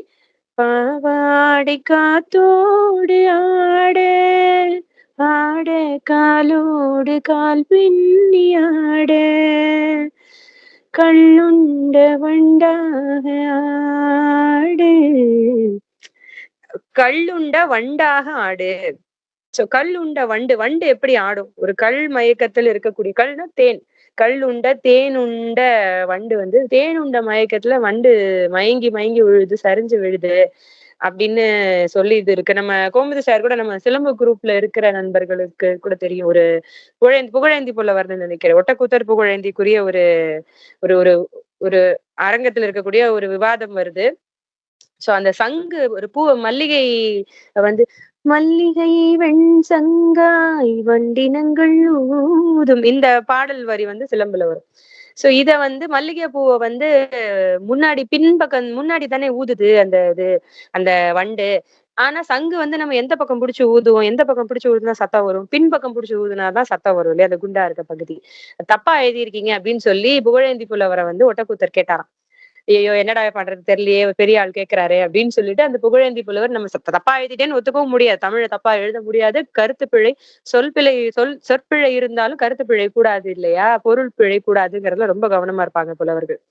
சோ அந்த மாதிரி என்னடா பண்றது, எப்படிடா சமாளிக்க, எப்படியாவது சமாளிக்கணும்னு வச்சு இதுவும் கோமதி சார் சொன்னதுதான். இல்ல சார், இல்ல புலவரையா, அந்த வண்டு வந்து இந்த ஒரு பூல மட்டும் வந்து உட்காரல. இதுக்கு முன்னாடி பல பூக்கள்ல வந்து தேன் குடிச்சிட்டு கள் குடிச்சிட்டு அப்படியே மயக்கத்துல கிறக்கத்துல வருது. அதனால அதுக்கு பூவோட முன்பக்கம் எது பின்பக்கம் எதுன்னு தெரியல. அதனால பின்பக்கம்னு நினைச்சு அதுல வச்சு ஊதிருச்சு. அதனால அது ஊதுறது சங்கூதுற மாதிரி அதுக்கு தெரிஞ்சிருச்சு அப்படின்னு சொல்லி எழுதி தப்பிச்சிருவாராம். சோ அந்த வரிகள் தான் எனக்கு ஞாபகம் வந்துச்சு. கள்ளுண்ட வண்டாக ஆடு. கள்ளுண்ட வண்டு எப்படி ஆடும்? ஏன் அந்த நிகழ்வு சொல்றேன் அப்படின்னா, அந்த வண்டுக்கு எது முன்பக்கம் எது பின்பக்கம் தெரியாது, எது மலர் எது இலைன்னு தெரியாது, நிதானம் இருக்காது. சோ அந்த நிதானம் இல்லாம வந்து அந்த மயக்கத்திலேயே ஆடு. அது ஒரு அழகா சொல்றாங்க பாருங்க. இப்ப குடிச்சிட்டு வளர்றா இல்ல குடிச்சிட்டு ஆடுறாங்கிறது அது வேற. சோ இதே வந்து அதே ஒரே நிகழ்வு தான். அது எவ்வளவு கவித்துவமாவும் அழகாவும் இது இருக்கு. பாவாடை காத்தோடு ஆட காலோடு கால் பின்னி ஆட. இந்த பாவாடை வந்து நம்ம நடந்து போகும்போதும் ஆடும்போதும் வந்து காத்துல ஆடுது. சோ பாவாடை ஒரு பக்கம் ஆடையும் ஒரு பக்கம் ஆடுது, மேகலை ஆடுது அந்த மாதிரிலாம் சொல்லுவோம்ல. ஆடும்போது காலோடு கால் பின்னி ஆடுது. அப்படி ஆடு. கள்ளுண்ட வண்டாக நீ ஆடு. அந்த மயக்கத்திலே ஆடு அப்படிங்கிற மாதிரி அவங்க சொல்லுவாங்க. அடுத்து வந்த வரிதான் ரொம்ப அழகா இருக்கும்.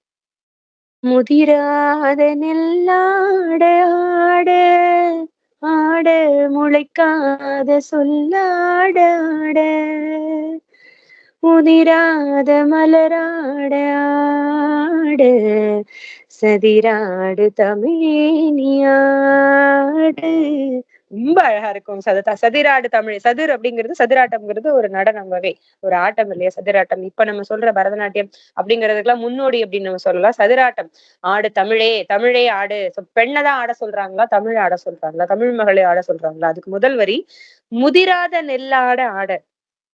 ஒரு ஒரு ஒரு வயல் வரப்புல வந்து நெற்பயிர்கள் நிறைய விளைஞ்சிருக்கு இல்லையா. சோ முதிர்ச்சி அடையாத இளம் நெற்பயிர்கள். இந்த இப்ப வாலிப தென்றல்னு இப்ப பேசணும் இல்லையா கொஞ்ச நேரத்துக்கு முன்னாடி, இளமையான தென்றல் வாலிப தென்றல் அப்படின்னு சொல்ற மாதிரி முதிராத நெல். ஏன் இத சொல்றோம் அப்படின்னா, முதிர்ந்த நெல்லு ஆடாது. சோ கவிஞருடைய அந்த கவிநயத்தை தாண்டி அந்த காமன் சென்ஸ்னு ஒண்ணு இருக்கு பாத்தீங்களா. இல்ல இல்ல, அது முதிர்ந்த நெல்லு வந்து வரப்புல படுத்துரும். ஆமா, முதிர்ந்த நெல்லு சாஞ்சு படுத்துரும். இந்த பெண்கள் இளம் பெண்கள் இது வந்து முதிராத நெல்லு மாதிரி அதனாலதான் முதிராத நெல்லு. அதான் முக்கியம். கரெக்ட். அதுதான் சொல்ல வந்தேன். சோ அது கவிஞர்கள் புலவர்கள் எழுதும் போது கருத்து பிழை பொருள் பிழை வராம இருக்கணும். இது ஏன் இதெல்லாம் ஒவ்வொன்னா நம்ம பார்க்கணும்னா, கண்ணதாசன் உட்பட பல சங்ககால புலவர்களும் மத்த புலவர்களும் வந்து இப்ப எழுதுற நிறைய பாடல்களை நான் பெயர் சொல்ல விரும்பல. இப்ப வர நிறைய பாடல்கள் ஒரு பொருள் பிழை நிறையவே இருக்கு. அதாவது எதுகை மோனை வந்தா போதும், அர்த்தமே இல்லாம கூட பாடல்கள் இருந்து பொருளே இல்லாமலும் இருக்க பொருள் பிழை. அப்புறம் சரி. எனக்கு கண்ணதாசன் அதாவது அந்த மொழி மானம்னு இருக்கு பாத்தீங்களா, அந்த மானத்தை காப்பாத்தின கவிஞர்கள் ஒரு சிலர் தான். சோ அதுல கண்ணதாசன் முதல்ல நிப்பாரு. எனக்கு அவரை ரொம்ப பிடிக்கும் அந்த வகையில. சோ கவி மனம் வந்து நான் பாட்டுக்கு கவிதை எழுதுறேன். இப்ப வயல்வெளியில கதிர் ஆடுதுன்னு நான் சொல்லிட்டு போயிடலாம், நெல் ஆடுதுன்னு எழுதிட்டு போயிடலாம். அவர் யாரும் கேள்வி கேட்க முடியாது. ஏன் சார் இப்படி எழுதுனீங்க கண்ணதாசன் கேட்கலாம். ஆனா அவர் கரெக்டா எழுதி இருக்கு பாருங்க. முதிராத நெல்லாட, முதிர்ந்த நெல்லு சாஞ்சுதான் படுத்துரும், அது ஆடாது. சோ இளமையா இருக்கிற இப்ப இனிமேதான் ஒரு 3/4 விளைஞ்சிருக்கிற அந்த நெல்லு தான் அந்த காத்துல ரொம்ப அழகா இருக்கும். வயல் வரப்புல எல்லாரும் பார்த்திருப்பீங்க. முளைக்காத சொல்லாட ஆட. இந்த வரி பாருங்களேன். ஒரு ஒரு ஒரு ஒரு ஒரு காதலன் காதலி கிட்ட சொல்லக்கூடிய சொல்லாக இருக்கட்டும், அல்லது வேற ஏதாவது யாராவது ஒரு உணர்ச்சி பெருக்கிற சொல்லக்கூடிய சொல்லா இருக்கட்டும், நம்ம சொல்லணும்னு நினைப்போம். வாய் வரைக்கும் இருக்கும், தொண்டை வரைக்கும் இருக்கும்.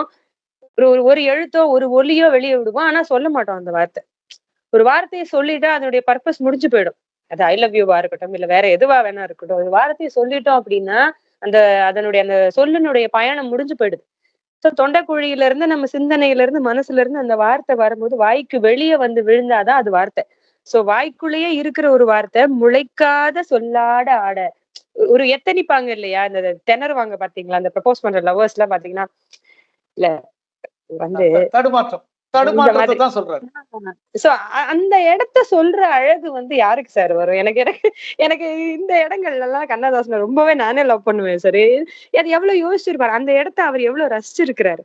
ஒரு அது பெண்ணோ ஆணோ ஒரு விஷயத்த ஒரு சாரி கேட்கிற மாதிரியே கூட இருக்கட்டுமே, நம்ம காதல விட்டுருவோம். யார்கிட்டயே நம்ம மன்னிப்பு கேட்கும் போது கூட டக்குன்னு மன்னிப்பு கேட்க முடிஞ்சாதான் கேட்போம். இல்லையா, இல்ல மேம் மேம் சாரி. அந்த அந்த மாதிரி திக்கி திணறும் போது வந்து ஒரு ஒரு குழந்தை அப்படியே அந்த வார்த்தைக்கும் உள்ளருக்கும் வெள்ளிருக்கும் நடுவுல இருக்கிற அந்த இடத்தினுடைய அழகு, அந்த சம்பவம், அந்த நிகழ்வோட அழகை வந்து அழகா பதிவு பண்ணி நம்ம அதுக்கப்புறம் தான் யோசிப்போம். ஓ இப்படி எல்லாம் கூட இடங்கள் இருக்குல்ல, நம்ம அதெல்லாம் வந்து கவனிக்காம விட்டுருப்போம். ஆனாலும் ரொம்ப கவித்துவம் பொருந்திய இடங்கள் அதெல்லாம். சோ அந்த இடம் அந்த முளைக்காத சொல்லாட ஆட, உதிராத மலராட ஆட. சோ உதிர்ந்த மலர் எப்படி ஆடும்? சோ உதிராம இருக்கிற பூத்து இருக்கிற நன்றா பூத்து மொட்டா இருந்தா ஆடாது. திரும்பவும் சொல்றேன். சோ மொட்டுகள் வந்து ரொம்ப ஆடாது. ஏன்னா மொட்டு கனமா இருக்கும். எல்லா மொட்டுகளுமே ஓரளவுக்கு கனமா இருக்கும். சோ காத்தடிக்கும் போது பெருசா பெரும்படியான மொட்டுகள் ஆடாது. மலர்னா விரிஞ்சாதான் அது மலர். மலர் அட்டி அது மொட்டு. சோ மலர்ந்த மலர் உதிராம இருக்கக்கூடிய மலராட ஆட சதிராடு தமிழே நீ ஆடு. சோ அப்படின்னு சொல்லி சதிராட்டம் ஆடுகின்ற தமிழே நீ ஆடு, சதிராட்டம் ஆடு இந்த தமிழே. சோ இவ்வளவு விஷயங்கள் ஆடும் போது நீயும் தமிழே ஆடு அப்படின்னு சொல்லி இந்த வரி வரும். அதுக்கப்புறம் ஆண் பல்லவி எப்பவும் போல ஆண் பாடக்கூடிய அந்த தென்னை மரத்தோப்பாக தேவார பாட்டாக உன்னை மரம் பூச்சொரிய சின்னவழி நீயாடு. இன்னும் இதுல என்னன்னா இப்பெல்லாம் கூட நம்ம இந்த தேவாரம் திருவாசகம் இதெல்லாம் வந்து அவ்வளவு ஈஸியா சினிமா பாடல்கள்ல போட்டுற முடியாதுன்னு நினைக்கிறேன் இல்லையா. சோ இப்ப எந்த பாடல்களையும் அந்த வார்த்தைகள்லாம் கொஞ்சம் இதுதான் பண்ணிடுறாங்க, அதெல்லாம் யூஸ் பண்ணக்கூடாது. ஏன்னா பாடல்களுமே அவ்வளவு டீசெண்டா இல்ல. ஆனா அப்பெல்லாம் பாருங்களேன், நிறைய பாடல்கள்ல திருவாசகம்ங்கிற வார்த்தையை பயன்படுத்தி இருப்பாங்க, தேவாரம்ங்கிற வார்த்தையை பயன்படுத்தி இருப்பாங்க. சோ தென்னை மர தோப்பாக தேவார பாட்டாக. சோ தேவார பாட்டு திருவாசக பாட்டுன்னு ஒருத்தர் எழுதணும் அப்படின்னா அது அதனுடைய அழக உணர்ந்தவங்க தான் அதை எழுத முடியும். தேவாரம் மாதிரி இருக்கு நீ பேசுற பேச்சு அப்படின்னு சொல்லணும்னா தேவாரத்தை படிச்சிருந்தாதான் அதனுடைய அழகு தெரியும். புன்னை மரம் பூச்சொரிய சின்னவளை நீயாடு, இது வந்து ஆண் பாடுறது. எம்ஜிஆர் வந்துடுறாரு அந்த சீன்ல. சோ அது பெண்ணை நோக்கி பாடுவாரு. கண்டாங்கி முன்னாட கன்னி மனம் பின்னாட கண்டு கண்டு நானாட செண்டாக நீயாடு செண்டாக நீயாடு. செண்டுன்னா பூச்செண்டு. சோ கண்டாங்கி அந்த அந்த பொண்ணு அப்பதான் அது குளிச்சு முடிச்சு எந்திரிச்சு ட்ரெஸ் போட்டுருவாங்க. அந்த 2 பெண்களும் கண்டாங்கி சேலை கட்டிட்டு முன்னாடி நடந்து போவாங்க. சோ அந்த உன் கண்டாங்கி சேலை ஆடுது, உனக்கு பின்னாடியே என்னோட மனமும் ஆடுது, உன்னை கண்டு கண்டு நானும் ஆடுறேன், மயங்கி ஆடுறேன், செண்டாக நீ ஆடு, இவ்வளவு அழகா இருக்க பெண்ணே நீ செண்டு மாதிரி ஆடு அப்படின்னு சொல்லி முடிச்சிருப்பாங்க. பச்சரிசி பல்லாட பம்பரத்து நாவாட மச்சானின் மனமாட வட்டமிட்டு நீயாடு. பாருங்க, அந்த பொண்ணு சிரிக்கிறாளோ பேசுறாளோ ஆனா பல்லு தெரியுது. அந்த பல்லு வந்து பச்சரிசி பல், பச்சரிசி மாதிரி சிரிக்கிறா அப்படின்னு சொல்லுவோம்ல, பச்சரிசி பல்லழகி அப்படின்னு சொல்றோம் இல்லையா. சொல்ல பற்கள் வந்து அவ்வளவு வெண்மையா அழகா இருக்கு. பம்பரத்து நாவாட. சோ பம்பரத்து நாவு எப்படி இருக்கும், எதை வந்து பம்பரத்து நாக்குன்னு சொல்லுவோம், யாராவது சொல்லுங்க. ரோமே சார் இல்ல வேற யாராவது சொல்லுங்க. அதோட ஆணி. என்னங்க சார்? ஆணி, பம்பரத்தோட ஆணி கீழ இருக்கிற. கரெக்ட். என்ன கேட்டீங்க? இல்ல இல்ல பம்பரத்து நாவுன்னா கீழே உள்ள பம்பரத்து கீழே இருக்கிற ஆணிதான். ஆமா இல்ல இல்ல நீங்க எல்லாம் வேற யாராவது சொல்லுங்க, சும்மா கேட்டேன், தெரியுதான்னு தெரிஞ்சுக்கிட்டா கேட்டேன். சோ நான் கரெக்டா பம்பரத்தின் சொல்லிட்டேன் சார். இல்ல ஓகே அவர் ஓகே சொல்லிட்டாரு okay, Sangeeth. Right right right. இல்ல அதனோட அழகு நம்ம அடுத்த வாட்டி இந்த பாட்டு கேட்கும் போது நமக்கு எல்லாரும் கவனிப்பாங்கல்ல சார், அதனால நான் சொன்னேன்.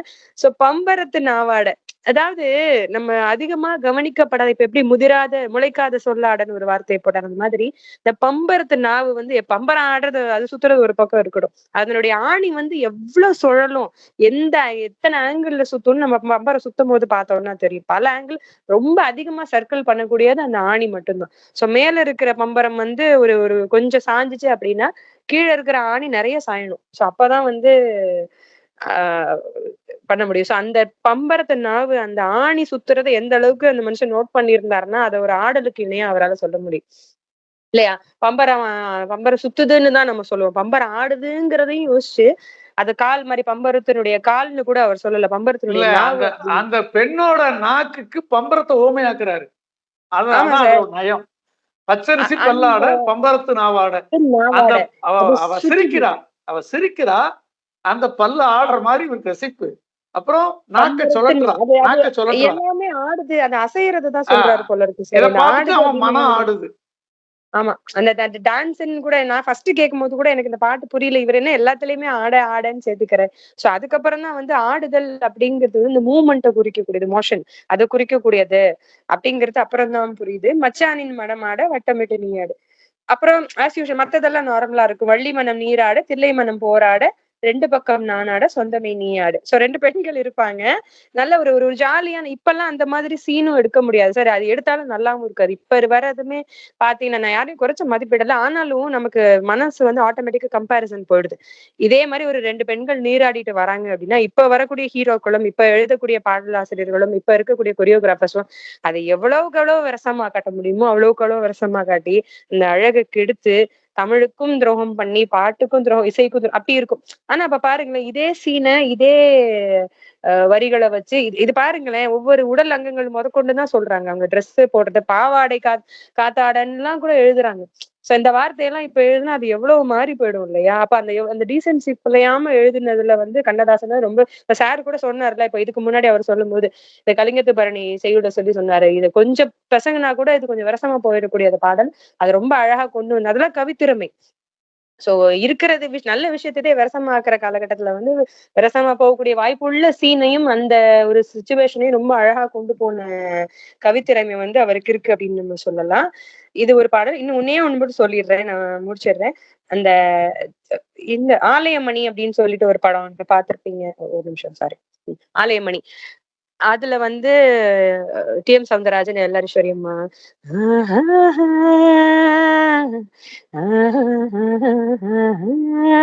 ரொம்ப அழகா. அது என்னன்னா, சிவாஜி கணேசன் அந்த ஹீரோ வந்து ஆர்டிஸ்ட், அது மாற்றுத்திறனாளியா இருப்பாரு, ஆர்டிஸ்டா இருப்பாரு. அது வந்து ஹீரோயினை வந்து வரைவார், அந்த நம்ம தமயந்தி பிக்சர் மாதிரி ராஜா ரவிவர்மா வரைஞ்ச ஓவியம் மாதிரி ஓவியத்தை வரைவாரு, பாடிக்கிட்டே வரைவாரு. அதுல இருக்கிற ரொம்ப வருஷமா எனக்கு ரொம்பவே சின்ன வயசுல இருந்து பிடிச்ச பாடல், கல்லெல்லாம் மாணிக்க கல்லாகுமா, கலையெல்லாம் கண்கள் சொல்லும் கலையாகுமா. சோ கற்கள்ல, நவரத்தின கற்கள்ல வந்து மாணிக்க கல்ல வந்து ரொம்ப உயர்வா தான் சொல்லுவாங்க இல்லையா? சோ மாணிக்கம் ரொம்ப நல்ல ஒளி பொருந்திய ஒரு கல் அப்படின்னு சொல்லுவோம். அதுக்கப்புறம் கலையெல்லாம் கண்கள் சொல்லும் கலையாகுமா. கலைகள் எத்தனை? 64 கலைகள், ஆயக்கலைகள் 64 சொல்றோம். ஓவியம், நடனம், இசை, சோ எவ்வளவு சிற்பக்கலை, இது எவ்வளவோ சொல்லும் போது கண்கள் சொல்லும் கலை ஆகுமா. ஒரு கண்ணு, ஒரு பெண்ணுடைய கண்ணும், ஒரு கண்ணு வந்து எந்த அளவுக்கு கலை நயத்தோட பேசும், கண் எப்படி பேசும், இந்த கண் காட்டக்கூடிய அந்த கலை நயத்துக்கு ஈடா எந்த கலையும் இல்லை அப்படிங்கறத அதை பதிவு பண்ணியிருப்பாரு. ஏன்னா அது பெண் உருவத்தை தான் ஓவியமா வரைகிறார். அடுத்து சாரி, இதுல அந்த லைன் இல்ல, சொல்லெல்லாம் தூய தமிழ் சொல்லாகுமா, சுவையெல்லாம் இங்க இருக்கு, சொல்லெல்லாம் தூய தமிழ் சொல்லாகுமா, சுவையெல்லாம் இதழ் சிந்தும் சுவையாகுமா. சொல்லெல்லாம் தூய தமிழ் சொல்லாகுமா. அது பாருங்களேன் எவ்வளவு கெத்தா அவர் எழுதி இருக்கணும். அது வேற எதை வேணா எழுத சொல்லெல்லாம் இன்னின் இதழ் சிந்தும் சொல்லாகுமான்னு கூட எழுதி இருக்கலாம். எனக்கு அப்படி எல்லாம் கூட தோணுது. ஒரு பெண்ணை தானே பாராட்டி பாடுறாரு. நீ உன் வார்த்தையில இருந்து வர்ற உளறலை விட பெஸ்டான வார்த்தைகள் இருந்துட முடியுமான்னு தான் இப்ப எல்லாம் எழுதுவோம். தூய தமிழ் சொல்லாகுமா என்ன? எல்லாமே சொல்லு கிடையாது, தூய தமிழ் சொல் மட்டும்தான் சொல்லு அப்படிங்கிற தமிழுடைய நயம் தெரிஞ்சு அவர் அந்த வரி எழுதியிருப்பாரு. சுவையெல்லாம் இதழ் சிந்தும் சுவையாகுமா, பெண்களுடைய இதழ் சுவையை மீறி எந்த கனிச்சுவையும் எந்த இனிப்பும் இனிமையும் இனிமையானது இல்லை அப்படிங்கிறத சொல்லியிருப்பாரு. இதுலயும் வருது பாருங்களேன், அந்த தேவாரம் திருவாசகம்னு சொன்னேன் பாத்தீங்களா, இதுல அந்த திருவாசகம்ங்கிற வரி வரும். தன்னி தமிழ் தந்ததொரு திருவாசகம் கல்லை கனியாக்கும் முந்தன் ஒரு வாசகம். சோ கன்னி தமிழ் தந்ததொரு திருவாசகம். தமிழ் வந்து திருவாசகம் கொடுத்தது. திருவாசகம்ங்கிற ஒரு படைப்பு நமக்கு இருக்கு, சிறப்பான படைப்பு இருக்கு. கல்லையும் கனியாகும் உந்தன் ஒரு வாசகம், கல்லையும் கரைக்கக்கூடிய. அவர் வந்து கொஞ்சம் ஒரு ரக்கட் பாயா இருப்பாரு அந்த பர்சன். அந்த ஹீரோ வந்து அந்த படத்துல ஆலயமணி படம் பார்த்தவங்க ரொம்ப ஒரு ஒரு மாதிரி முரட்டு பையனா இருப்பார். ஸோ அவங்க வந்து இவர் மனசை இழகிதான் போவார். ரொம்ப ஒரு மாதிரி குரோதமா இருக்கக்கூடிய ஒரு நபர். சோ ரொம்ப சாஃப்ட் ஆக்கிட்டா என்ன அப்படிங்கறத சொல்றதுக்கு வந்து கல்லையும் கனி ஆக்கும் முந்தன் ஒரு வாசகம். நீ சொன்ன அந்த ஒரு வாசகத்திலேயே வந்து கல்லு கூட கரைஞ்சிடும், அந்த அளவுக்கு இனிமையான சொல்லியுடைய பெண்ணை அப்படின்னு சொல்லி பாடுவாரு. இது உண்டென்று சொல்வதுந்தன் கண்ணல்லவா வண்ண கண்ணல்லவா. இந்த லைன் யாராவது சொல்லுங்க. கோமதி சார் வேண்டாம், வேற யாராவது சொல்லுங்க. உண்டென்று சொல்வது உந்தன் கண் அல்லவா வண்ண கண் அல்லவா, இல்லை என்று சொல்வதுந்தன் இடை அல்லவா மின்னல் இடை அல்லவா. இந்த வரிகளுக்கு என்ன அர்த்தம் யாராவது சொல்லுங்க. யாராவது கவனிச்சிருக்கீங்கன்னு சொல்லட்டுமா? சங்கர் வேற யாராவது சொல்லுங்க. மனோகரி மேம், பானுரேகா எனக்கும் கிடையாது. இல்ல இல்ல ஒரு ஒரு என்கேஜ் பண்றதுக்காக கேட்கிறேன். இந்த அழகுக்கு கண்டிப்பா எல்லாரும் சொல்லிச்சிருப்பீங்க இந்த பாட்டு கேட்டிருக்கும் போது, அத ஞாபகம் இருக்கான்னு செக் பண்றேன். வேற யாருக்காவது தெரியுமா இந்த வார்த்தைக்கு இந்த வரிகளுக்கு என்ன பொருள் அப்படின்னு? இவங்க 2 பேரை தவிர யாரு எனக்கு ஸ்கிரீன்ல தெரியாதனால யார் இருக்கீங்கன்னு தெரியல. இருக்காங்க பொற்கொடி மேம், சோபாலன், மனோகரி மேம். சரி ஓகே பரவாயில்ல, நீங்க சொல்லுங்க. சரண்யா கேட்டுட்டு இருக்கோம். சரண்யா சரி உங்களோட நீங்க பாடுற கேக்குதுங்களா? கேக்குதுமா, சொல்லுங்க. தேனுக்குள்ள விழுந்த வண்டு எந்திரிக்க முடியாம இருக்கிற மாதிரி இருக்கேன். நீங்க பாடுற பாட்டு அவ்வளவு அருமையா இருக்கு. கண்ணதாசனை பத்தி பேசுங்க. இல்ல எனக்கு எனக்கு எனக்கு சில சமயம் அழுக வந்துடும். அவரை மாதிரிலாம் எழுதவே முடியாதுங்க, வாய்ப்பே இல்ல. நம்ம வந்து சினிமா பாடல்கள்னு இது பண்ணிரும், பழைய பாடல்கள்னு சில பேர் ஒதுக்குவாங்க. உட்கார்ந்து கேட்கும் போது இதுல நான் சொல்றதெல்லாம் ரொம்ப சிம்பிள். எனக்கு ஏதோ ஒரு லேமேன் லாங்குவேஜ்ல நான் சொல்லிட்டு இருக்கேன். ஃபர்ஸ்ட் கிளாஸ் சாங்ஸ்ல அவர் எழுதியிருக்காரு. எனக்கு பிடிச்ச சின்ன சின்ன விஷயங்கள் தான் நான் சொல்றேன். நீங்க சொல்லுங்க, யாராவது சொல்லுங்க. சங்கர் சொல்றேன் நீங்களே. இந்த உண்டென்று சொல்வது உந்தன் கண் அல்லவா, ஆமான்னு சொல்லணும்னா இப்படி தலையாட்டணும். அப்போ கண்ணு வந்து இமைக்கிறது, அதனால மேல கீழே ஆட்டுறது. அதனால உண்டென்று சொல்வது கண் அல்லவா, இல்லை என்று சொல்வது இடை. இடை நடக்கும்போது இப்படி இல்லை அப்படின்னு ஆட்டுற மாதிரி நடக்குது, அதனால அது இடை வந்து இல்லைன்னு சொல்லுது. எவ்வளவு அழகா இருக்கு. அப்படியே சொல்லலாம். இல்லைன்னா இடை இடை சிறுத்தது இல்ல இடையே இல்ல அப்படிங்கிற மாதிரியும் சொல்லலாம். ஆனா இதுல வந்து பொருள் வந்து செய்வினை தான், அதனால கண்ணு ஆமாங்குது இடை இல்லங்குது அப்படின்னு தான் சொல்லணும். எவ்வளவு அழகா இருக்கு இல்ல இது. இந்த இந்த வரிய, அதாவது இந்த நிகழ்வை, இந்த உடல் எது இருக்குதுன்னு சொல்லிச்சு, எது இல்லைன்னு சொல்லிச்சு. எது அது? கண்ணு இருக்குதுன்னு சொல்லிச்சு, இடை இல்லைன்னு சொல்லிச்சு. எதை சொல்லுது? உண்டென்று சொல்வது கண்ணு. எதுவா இருந்தாலும் அந்த அசைவு என்ன இருக்கு என்ன இல்ல அத கேக்குறாரு. என்ன பொருள், அதாவது எந்த விஷயத்த இருக்குங்குது, எந்த விஷயத்த இல்லைங்குது. அவரு எதை வேணா இருக்கலாம், அவர் கேட்ட கேள்வியா இருக்கலாம், அவர் ஏதாவது அந்த பொண்ணு கிட்ட ஆசைப்பட்டதா இருக்கலாம். ஆமா, அதாவது ஆசைப்பட்டு கேட்ட விஷயமா இருக்கலாம். காதல் இருக்கிறதா கண் சொல்லுது, இல்லைன்னு இதை சொல்லுதுன்னா கண்ணை மறைக்க முடியாது சொல்லிட்டோம். ஆமா ஆமா. ஆனா இல்லை எப்படி இடை சொல்லுதுன்றாரு, அதத்தான் இப்ப சொல்லணும்.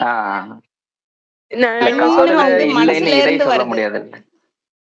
என்னப்பா கண்ணுடைய உண்டு அப்படின்னு சொல்றது வந்து மனசுல இருந்து வந்து சொல்லுது கண் வழியா. உடல் வழியா சொல்றது, உடல் வழியா சொல்றது வந்து இடை.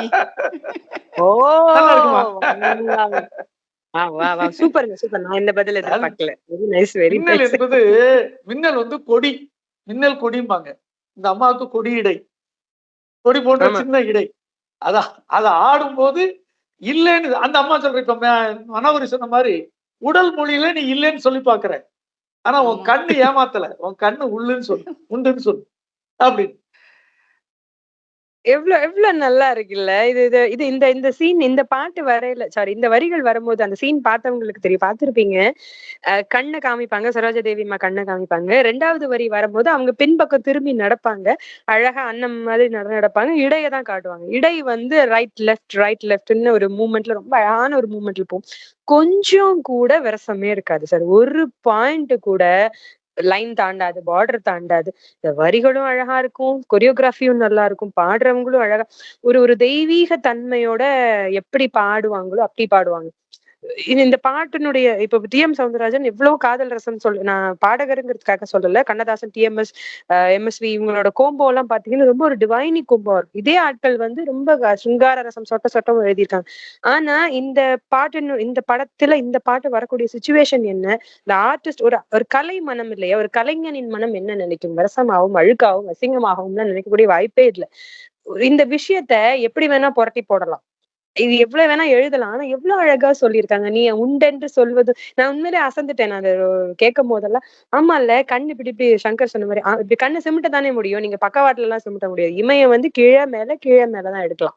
சோ கண்ணு வந்து ஆமா சொல்லுது. நீ கண் சிமிட்டுறத வந்து நான் ஆமான்னு எடுத்துக்கிறேன். நீ ஆமான்னு தான் சொல்ற. நீ எஸ் தான் சொல்ற எனக்கு.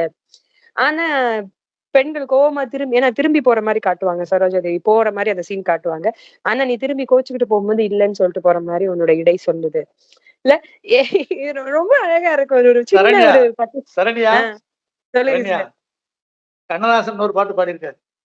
சொல்லுங்க கண்ணிலே சார். என்ன உண்டு கண்கள் தான் அறியும். கண்டிப்பா தெரியும். அவ கண்ணுல என்ன உண்டுன்னு கண்ணுக்கு தான் தெரியும். அத வந்து வெளியே சொல்ல மாட்டா அவ. வெளியே வெளியே சொல்ற இவன் தான் புரிஞ்சுக்கணும். அந்த கண்ணுடைய சாயலை வச்சு. அவர் பாடு கண்ணிலே என்ன உண்டு கண்கள் தான் அறியும் அப்படின்னு இதுவும் கண்ணதாசன் தான் இன்னொரு பாட்டுல பாடியிருக்காரு. இது இது இதுக்கப்புறம் பல்லவி வந்துட்டு இந்த ஒரு லைனோட முடிச்சிருப்பாரு. எனக்கு இது ரொம்பவே பிடிச்சிருந்தது. நம்ம இலக்கியங்கள்லாம் பேசுறோம் இல்லையா? பழந்தமிழ் இலக்கியங்கள் எல்லாம் சேர்த்து கண்ணதாசன் எங்கெங்கெல்லாம் போட்டிருக்காரு, எதெல்லாம் ரெஃபரன்ஸ் எடுத்திருக்காரு, எதெல்லாம் கோடு காமிச்சிருக்காரு. இதுல ரொம்ப சிம்பிளா இருக்கும். கம்பன் கண்ட சீதை உந்தன் தாயல்லவா, காளிதாசன் சகுந்தலை உன் சேயல்லவா. இது இது அதாவது யாருக்கு சொல்றாங்கன்னா அந்த பெண்ணுகிட்ட சொல்றாரு. சீதை தான் உன்னுடைய தாய். அதாவது ஒருத்தரை பத்தி பெருமையா பேசும்போது உங்க அம்மா இப்படிப்பட்டவங்க, உங்க அப்பா இப்படிப்பட்டவர், உன்னுடைய சுற்றத்தார் இப்படிப்பட்டவங்க, உன்னுடைய மன்னவன் இப்படிப்பட்டவன்னு சொல்லி சிலம்பலே நம்ம நிறைய இடங்கள்ல பார்த்திருக்கோம். சோ இது இது இது எதனால இப்படி அவர் சொல்லணும்? சீதைய வந்து உன் தாயின்னு அவர் ஏன் சொல்லணும்? சகுந்தலைய அவர் சேயின்னு ஏன் சொல்லணும்? யாராவது சொல்லுங்களேன் தெரிஞ்சவங்க. ஓமேஷாரோ இல்ல யாரோ. ஏன் வந்து சீதைய வந்து அந்த பெண்ணோட தாயா சொல்றாங்க? ஏன் சகுந்தலைய சேயின்னு சொல்றாங்க? கேக்குதுங்களா? கம்பராமாயணத்துல யாராவது சொல்லுங்க. கம்பன் தானே இயற்றினது. அதனால சீதைக்கு வந்து தாயா சொல்றாங்களோ? சீதைய தான் இந்த அம்மாவோட தாய்ங்கிறாங்க. இந்த இந்த பொண்ணு அவர் லவ் பண்றாருல ஒரு பொண்ண பத்தி பாடுறாருல சரோஜா தேவி அம்மாவ பத்தி பாடுறாரு இல்லையா? அதாவது அந்த ஹீரோயின மனோகரி, பாடும்போது மனோகரி, சொல்லுங்க சரண்யா ரெண்டு சொல்லுங்க. பேருக்கும் சொல்றேன். இது ம். வெறும் சீதைன்னு சொல்லல. கம்பன் கண்ட ஓகே சீதை. ஓகே. அந்த அதுதான் அதுல இருந்து நீங்க சொல்லணும். அப்படி சொல்லுங்க. அது என்ன கம்பன் கம்பன் கண்ட சீதை? வால்மீகியும் சீதையை சொல்லியிருக்காரு. இது கம்பன் கண்ட சீதை. கம்பன் கண்ட சீதையை பற்றி எப்படி? கம்பராமாயணம் இயற்றினவர் கம்பன். அதனால கம்பன் கண்ட சீதைன்னு வரும்னு நினைக்கிறேன். இல்ல, கம்பனுடைய சீதை வந்து ரொம்ப புனிதம் ஏற்றப்பட்ட பொண்ணு ஓ சரி. இல்லையா? ரொம்ப ம், ம். அது போக சீதைய தாயின்னு அங்க லட்சுமணன் சொல்லுவான், அனுமார் சொல்லுவார். இப்போ அந்த அந்த அளவுக்கு ஒரு கற்பரசி என்பதனால் ஆமா. அவளுக்கு அந்த பேரு ஆ. கம்பனுடைய வார்த்தைகள்ல. இந்த பொண்ணு இந்த சரோஜா தேவிய அவ அந்த சீதையோடு ஒப்பிடும் போதும் நீ கம்பன் கண்ட சீதை அப்படின்னு ஒரு டாட் வச்சு சொல்ற. வேற எந்த சீதையும் நீ நினைச்சிடாத, கம்பன் சொன்ன சீதை மாதிரி நான் உன்னை பாக்குறேன். அது தாய் என்ற அந்த லெவல்ல வச்சு பாக்குறது.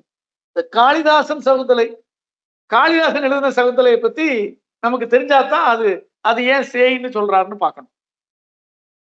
இல்ல அதாவது அந்த பெண்ணை வந்து கற்பில் சிறந்தவள் மிகுந்தவள்னு சொல்லவனா என்னுடைய எளிமையான புரிதல் எனக்கு புரிஞ்ச அளவுக்கு சொல்றேன். சோ அதைத்தான் நான் அதாவது சொல்றேன். அந்த புனிதத்தை சொல்றதுக்கு தான் தாய்ன்னு சொல்லிட்டாரு. ஆமா. சோ உன்னுடைய சேய் அதாவது உன்னுடைய அம்மாவும் கற்பில் சிறந்தவள். உன்னுடைய மகளாக இருக்கக்கூடிய மகள் போல இருக்கக்கூடிய சகுந்தலையும் கற்பில் சிறந்தவள். நம்ம துஷ்யந்தன் பார்க்கிறோம் இல்லையா? சகுந்தல காவியம். காளிதாசருடைய சாகுந்தலம் படிச்சவங்களுக்கு தெரியும். அந்த கதையும் நமக்கு ஓரளவுக்கு தெரியும் இல்லையா? சினிமால எல்லாம் எடுத்திருக்காங்க. சோ சகுந்தலை வந்து அந்த தன்னுடைய கணவன் வந்து தன்னை மறந்து நினைவிழந்து இருக்கும் போதும் கூட அவனையும் நினைச்சிட்டு திருப்பி எப்படியாவது நம்ம கூட சேர்ந்துடணும் அப்படின்னு ஆசைப்பட்ட ஒரு பெண்ணாதான் காளிதாசர் வடிவமைச்சிருப்பார். சோ அந்த மாதிரி இருக்கும்போது வந்து உன்னுடைய அம்மாவும் கற்பில் அதாவது நீ கற்பில் சிறந்தவள்னு ஒரே வரியில சொல்லிட்டு போயிடலாம். அது ஒரு பெரிய ஆச்சரியம் கிடையாது. நீ கற்பில் சிறந்த கற்பு தாயே தீயே தமிழே இப்படி எழுதிட்டு போயிடலாம். இது வந்து ஒரு ஆனா அவர் எப்படி சொல்றாருன்னா ஒரு இலக்கியத்துல இருந்து 2 ரெஃபரன்ஸ் எடுத்திருக்கிறார். தமிழ் இலக்கியத்துல இருந்தும் சமஸ்கிருத இலக்கியத்துல இருந்தும். சோ எனக்கு தெரிஞ்சு சமஸ்கிருத வடமொழி காப்பியத்துல வந்து காளிதாசர் வந்து ரொம்ப சிறந்த புலவர் அப்படின்னு சொல்லுவாங்க. அது நமக்கும் தெரியும். தமிழ்ல கம்பனை தாண்டி யாரையும் நம்ம சொல்ல முடியாதுங்கிறது கண்ணதாசனுக்கும் தெரியும். சோ அதனால வந்து அவர் கம்பர் எழுதின காவியத்துல எது பெஸ்டான இதுன்னு பாத்தீங்கன்னா நம்ம ராமாயணம் சொல்றோம். கம்பராமாயணம். சீதையை ஒரு ரொம்ப அழகான சார் சொன்ன மாதிரி ரொம்ப புனிதம் ஏற்றிருப்பார். வால்மீக ராமாயணம் படிச்சாதான் கம்பனுடைய அருமை நமக்கு தெரியும். நான் இப்ப சொல்றேன். நம்ம பிற்காலத்துல நம்ம தனிப்பட்ட முறையில கம்பராமாயணம் படிச்சாலும் இல்ல குழுவா படிச்சாலும் எப்படி படிச்சாலும் கம்பனை படிச்சாதான் தமிழை நம்ம கடத்து கொஞ்சமாவது ஏறி இருக்கோம் அப்படிங்க கொஞ்சமாவது புரிஞ்சுட்டு இருக்கோங்கிறது நமக்கு தெரியும். சோ கம்பன் கண்ட சீதையே உன்னுடைய தாய் தான். உன்னோட தாய் யாருன்னா சீதையா இருக்கக்கூடிய அந்த தெய்வீகம் பொருந்திய கற்புக்கரசி உன்னுடைய தாய். அந்த சகுந்தலை வந்து என்ன போராடினாலும் கணவனோட சேர்ந்து காதலனோடு இணைந்து விட வேண்டும்னு போராடின சகுந்தலை உன்னுடைய செய். சோ இவங்க 2 பேருக்கும் உன்னுடைய அம்மாவும் கற்புக்கரசி. அப்ப நீயும் கற்புக்கரசியா தான் இருக்கணும். சோ உன்னுடைய பொண்ணுக்கும் நீ உன்னுடைய முக்கியத்துவத்தை சொல்லி கொடுத்திருக்க. சோ அவ்வளவு தூய்மையான புனிதமான பொண்ணு நீ அப்படின்னு சொல்லி அந்த பெண்ணை வந்து உருவகப்படுத்தி பாடுறாரு. அடுத்த வரி அம்பிகாபதி அழைத்த அமராவதி மங்கை அமராவதி சென்ற பின்பு பாவலர்க்கு நீகதி என்றும் நீகதி. அம்பிகாபதி காவியம் இருக்கு இல்லையா? சோ கம்பருடைய பையன் அம்பிகாபதி அமராவதி காவியத்துல அம்பிகாபதி தலை வெட்டுண்டதுக்கு அப்புறம் அமராவதியும் அங்கேயே விழுந்து உயிர் துறந்துடுறான். சோ அம்பிகாபதியும் அமராவதியும் அது இருந்தப்பவும் சரி இறந்த பின்பும் சரி அவங்களதான் வந்து ஒரு காதலர் ஐகான் ஒரு லவர்ஸோட பெஞ்ச் மார்க்கா ஸ்டாண்டர்டா வச்சு நம்ம எல்லா கவிஞர்களும் பாடியிருக்காங்க. சோ அமராவதி இறந்து போயிட்டான். அது இருந்த வரைக்கும் அவங்கள பத்தி பாடினாங்க. கொஞ்ச நாள் பாடினாங்க. ரொம்ப எவ்வளவு காலத்துக்கு அம்பிகாவதி அமராவதியை நம்ம பாடிட்டு இருக்குது? புதுசா யாரையாவது சொல்லணும் இல்லையா? சோ காதலுக்கு இலக்கணமாக இருக்கக்கூடிய அமராவதிக்கு அப்புறம் உன்னதான் வந்து கவிஞர்கள் பாடுறாங்க. அந்த அளவுக்கு அந்த பெண் வந்து கற்பில் சிறந்தவள், காதலில் சிறந்தவள், அழகில் சிறந்தவள். சோ இவ்வளவு பெருமை ஒரு ஒரு காதலிய வந்து எவ்வளவுக்கு எவ்வளவு அழகுபடுத்தி எவ்வளவு பெருமைப்படுத்த முடியுமோ எவ்வளவுக்கு எவ்வளவு மரியாதை கொடுக்க முடியுமோ அவ்வளவுக்கு எவ்வளவு மரியாதை கொடுக்க பாடல் அப்படின்னு நம்ம சொல்லலாம். சோ எனக்கு இது பர்சனலாவே ரொம்ப பிடிக்கும். இது ஏன் அந்த டீசென்சிக்காகவும் அந்த இலக்கியத்தோட சேர்ந்து இந்த பெண்ணை உருவகப்படுத்தி சொன்னதுக்காகவும் சீதை வந்து தாய், சகுந்தலை வந்து சேய், அப்புறம் உண்டென்று சொல்வது உந்தன் கண்ணு இல்லை என்று. சோ ஒரு ஒரு ஒரு பெண்ணை வந்து இப்படி எல்லாம் சொன்னா யாருக்குதான் அந்த பையனை பிடிக்காம எந்த பொண்ணு தான் லவ் பண்ணாம போயிடுவா இல்லையா? சோ நாங்க இப்ப எல்லாம் இந்த ஃபிளர்ட்டிங்னு சொல்றோம் இல்லையா? அப்பெல்லாம் வந்து எவ்வளவு அழகா வந்து ஆத்மார்த்தமா எழுதப்பட்டிருந்தா இந்த எளிமையான பாட்டாதான் இருக்கும். எல்லாரீஸ்வரம்மாவுடைய ஹம்மிங்கும் ரொம்ப நல்லா இருக்கும். சோ நெக்ஸ்ட் டைம் இந்த பாட்டை கேட்கும் போது கம்பன் கடல் சீதை எல்லாம் நம்ம மனசுல நினைச்சுக்கலாம். சோ நன்றி. இது 2 பாட்டும் தான் நான் சொல்லணும்னு நினைச்சேன். அனைவருக்கும் நன்றி. மத்தவங்க பேசுவாங்க கேட்க. நன்றி சார். ஸ்கிரீன் ஸ்டாப் பண்ணிக்கலாம். நன்றி சரண்யா. அருமையான ஒரு இலக்கியம் அந்த தலைப்புக்கு ஏற்றவாறு அருமையான பாடல்கள் எல்லாம் சொன்னீங்க. அந்த கட்டோடு குழலாடங்கிறது வந்து நம்ம பாத்தீங்கன்னா குற்றால குறவஞ்சியை ஞாபகப்படுத்தி இருக்கும்னு நினைக்கிறேன். குற்றால குறவஞ்சியில இந்த மாதிரி அந்த கேக்குதா கேக்குதா சொல்ல மறந்துட்டேன். நான் சொல்ல வந்தேன் மறந்துட்டேன். சாரி. குற்றால குறவஞ்சி தான் சொல்லிருக்கேன். அந்த குற்றால குறவஞ்சியில அந்த பந்தாடுவா இல்லையா? அவ பந்தாடும் போது இந்த மாதிரி ஒரு பாட்டு வரும்.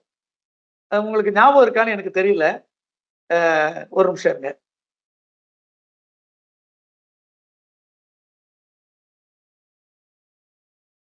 இப்ப இந்த ஸ்கிரீன் தெரியுதா? ஸ்கிரீன் தெரியுதா? தெரியுதுங்க சார். ஒரு எக்ஸல் ஷீட். அதான் எக்ஸல் ஷீட் போயிட்டுது. ஸ்கிரீன் இந்த ஸ்கிரீன் தான் நான் காட்டுறேன் இப்போ. தெரியலையே, நான் இந்த ரெஃப்ரெஷ் பண்ணி இருங்க ஒரு நிமிஷம்.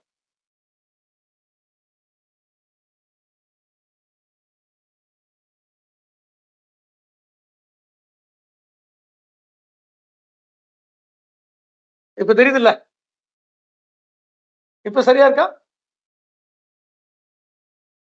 தெரியுது யாராவது சார். சொல்லுங்க. இப்ப சரியா இருக்கா? தெரியுது சார். நிலவெனும் ஓகே, ஆடை. ஓகே.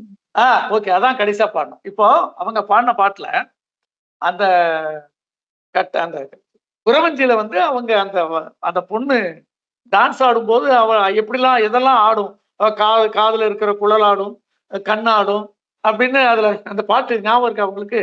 அந்த மாதிரி அங்க இருந்து எடுத்துட்டு வந்த பாட்டு மாதிரி இது. இது இந்த மாதிரி ரசனையில கண்ணதாசன் ஒரு பாட்டும் பாடியிருக்கார். பறக்கும் பந்து பறக்கும், அந்த அது பறந்தோடி வரும் தூது அப்படின்னு ஒரு பாட்டு பாடியிருக்காரு. அது அப்படி அந்த குற்றால குறவஞ்சியினுடைய சாயல்ல வரக்கூடிய பாட்டு தான். சரி, அது ஒரு பக்கம் ஆமா இருக்கட்டும். சார். இந்த வரிகள் வரும் இல்லையா, அதாவது ஜெயம் ஜெயம் என்றாட இடை சங்கதம் என்று அது அபிராமி அந்தாதி. அது அபிராமி அந்தாதி. ஓகே. அங்கிருந்து அது குறவஞ்சி ஆசிரியர் எடுத்தது. கண்ணதாசன் வந்து இந்த பாட்டு இப்ப நீங்க பாடின அந்த கட்டோடு குழலாடவும், பறக்கும் பந்து பறக்கும், இந்த மாதிரி பாடல்கள்ல அந்த குறவஞ்சியினுடைய சாயல் தெரியும். அது ஒண்ணு. இந்த பாட்டும் கூட இந்த கட்டோடு குழலாட அந்த படத்துல பாத்தீங்கன்னா அந்த அந்த தலைவனுக்கு அந்த 2 பெண்களும் சகோதரிகள் முறப்பொண்ணுங்க. மூத்த பொண்ணு மேல இவனுக்கு காதல் இருக்கு. ஆனா அந்த பாட்டை மூத்த பொண்ணை நோக்கி பாடல, சின்னவளை நோக்கி பாடுவான். சின்னவளை நீ ஆடுன்னு வரும். கவனிச்சிங்களா அந்த பாட்டுல? இது கண்ணதாசனுக்கே உரிய சிறப்பு. அந்த கதையோட ஒன்றி போய் அந்த கதையினுடைய சாயலை வெளிப்படுத்துறது. 2 பேரு சகோதரிகள் வராங்க. மூத்தவன் மேல இவளுக்கு ஆசை. ஆனா மூத்தவன்ட்ட எந்த பாட்டும் பாடல. மூத்தவனை நோக்கி அவன் பாடல. சின்னவளை நோக்கி பாடுதான். சின்னவளை நீ ஆடு. அந்த மாதிரிலாம் அந்த பாட்டு அந்த கதையோட பார்க்கும்போது இன்னும் ரசிக்கும். நன்றி. பொற்கொடி வந்திருக்கிறீங்க, வாங்க, பேசுறீங்களா? இல்ல, நான் கேக்குறதுக்கு தான் வந்திருக்கேன். கேட்கறதுக்கு தான் வந்தீங்க. கண்ணதாசன் பத்தி ஏதாவது ஒண்ணு நீங்க சொல்ல முடியும். அப்படி சொல்லுங்களேன் பார்க்கலாம். அவரோட புத்தகம் மட்டும் ஒண்ணு நான் படிக்கணும் ரொம்ப ஆசையா தேடிட்டு இருக்கேன். யாராவது கிடைச்சா கொடுங்க. கடல் கொண்ட ஒரு புக்கோட பேரை இப்ப பாருங்க, சட்டுன்னு ஞாபகம் வரல. அந்த புக்கை வந்து எல்லாரும் நிறைய கேள்விப்பட்டு அந்த புக்கை நான் படிக்கணும் ரொம்ப ஒரு ஆர்வத்தோட இருக்கேன். இன்னொரு தடவை சொல்லுங்க. நான் அப்புறமா குரூப்ல போடுறேன். அந்த பேரை மறந்துட்டேன். புக்கோட பேரு கடல் கொண்ட ஏதோ ஒண்ணு வரும்னு நினைக்கிறேன் கூட. சரி, பாப்போம். ஓகே. நான் அது அந்த பதிப்பகத்துல எல்லாம் என்ன பொற்கொடி? அந்த பதிப்பகத்துல கூட ரொம்ப விசாரிச்சுட்டு இருக்கேன். அது மறுபதிப்பு வரும்போது உங்களுக்கு சொல்றேன் அப்படின்னு சொல்லிட்டாங்க. சரி. அது கண்ணதாசனுடைய படைப்புகள் நம்ம இப்போ சினிமா பாட்டோட பாட்டிக்கிட்டோம். முழுமையா கொண்டாடணும்னா அவரை பத்தி நிறைய நம்ம பேசலாம் இல்லைங்களா?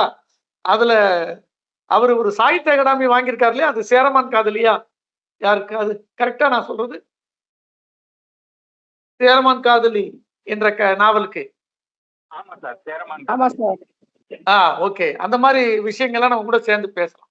சரி, சிவபாலன் வந்திருக்கிறீங்க, பேசலாமா? இன்னொரு சிவபாலன், 2 சிவபாலன் இருக்காங்க. ஒரு சிவபாலன் வெளியே வாக்கிங்ல இருக்காரு. இன்னொரு சிவபாலன் பேசுறீங்களா? இல்லையா? சிவபாலன். சரி, வேற யார் இருக்கா? மனோகரி, நீங்க பேச ஆரம்பிச்சீங்க, கட்டாச்சு, நீங்க பேசுங்க. ஆமாங்க ஆமாங்க ஆமாங்க. நான் வந்து அவர் ஹியூமரா பேசுற 2 விஷயத்த மட்டும்தான் உங்ககிட்ட பகிர்ந்துக்கினேன். அது கேட்டுதா இல்லையான்னு எனக்கு தெரியல. சொல்லுங்க.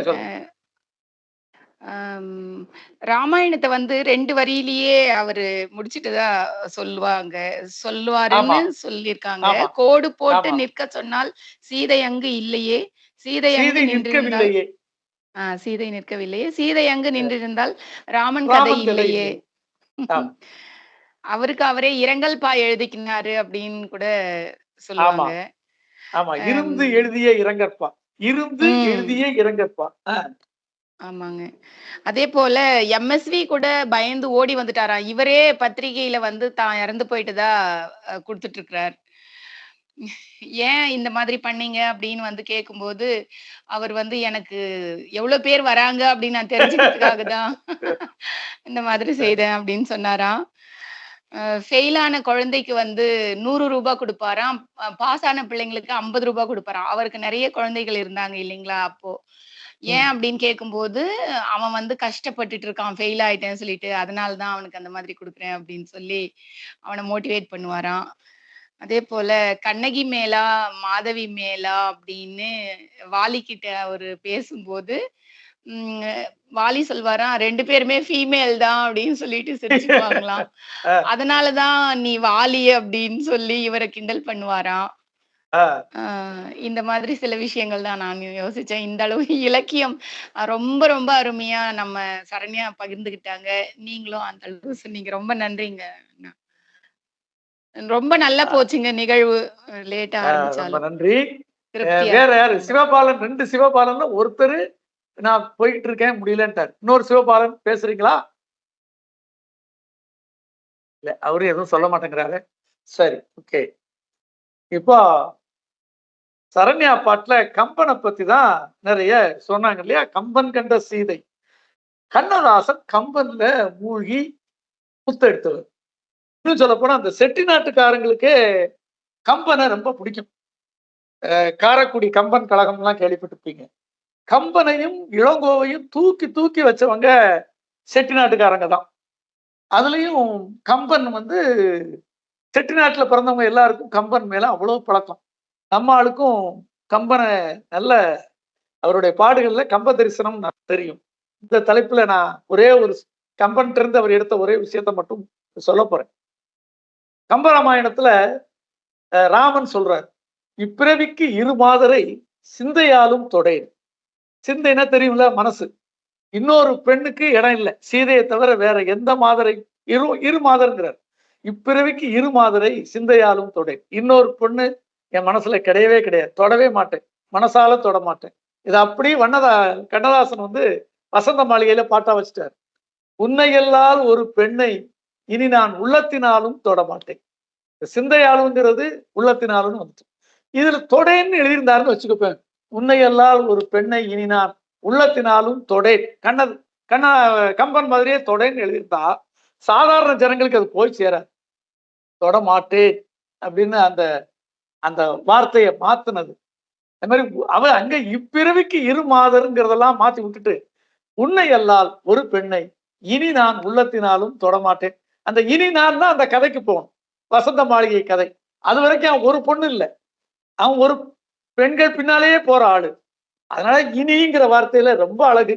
அந்த கதைக்காக போடப்பட்ட வார்த்தை இனி. இதுவரைக்கும் நான் எப்படி இருந்தாலும் பரவாயில்ல, பெண்கள் விஷயம் இனி நான் உள்ளத்தினாலும் தொடமாட்டேன்னு அந்த வசந்த மாளிகை கதைய கம்பன்ட்ட இருந்து எடுத்துட்டு வந்து இந்த ஒரு லைன்ல கொடுத்திருக்கிற அந்த நயப்பா கண்ணதாசன். ஆகவே கண்ணதாசனை நம்ம ஓரளவாவது கொண்டாடணும். நம்ம இது 2வது வருஷமா கொண்டாடணும். ஏற்கனவே ஒரு தடவை பேசியிருக்கோம். நிறைய பேர் நான் எதிர்பார்த்தேன், அவ்வளவு பேர் வரல. லேட்டா தான் ஆரம்பிச்சோம், 6:45 தாண்டிடுச்சு. ஆக இருந்தாலும் கண்ணதாசனுக்கு ஒரு அஞ்சலியை நம்மால செலுத்த முடிஞ்சது. இன்னும் 2 ஆண்டுகள்ல அவருடைய நூற்றாண்டு கொண்டாட போறாங்க. என்னுடைய ஊகம் சரியா இருந்தா பாரதிக்கு அப்புறம் நல்ல கவிஞர்கள் நிறைய பேர் இருந்தாலும் கொண்டாடல. பாத்துக்க, பாரதிதாசன் நூற்றாண்டு விழா அது அவ்வளவா கொண்டாடல. அது போல கவிஞர்கள் அப்படி கொண்டாடப்படாத நிறைய பேர் இந்த நூற்றாண்டு கடந்து போயிருக்காங்க. இப்ப கவிஞர் தமிழ்மொழி அவரையும் அதிகமா கொண்டாடல.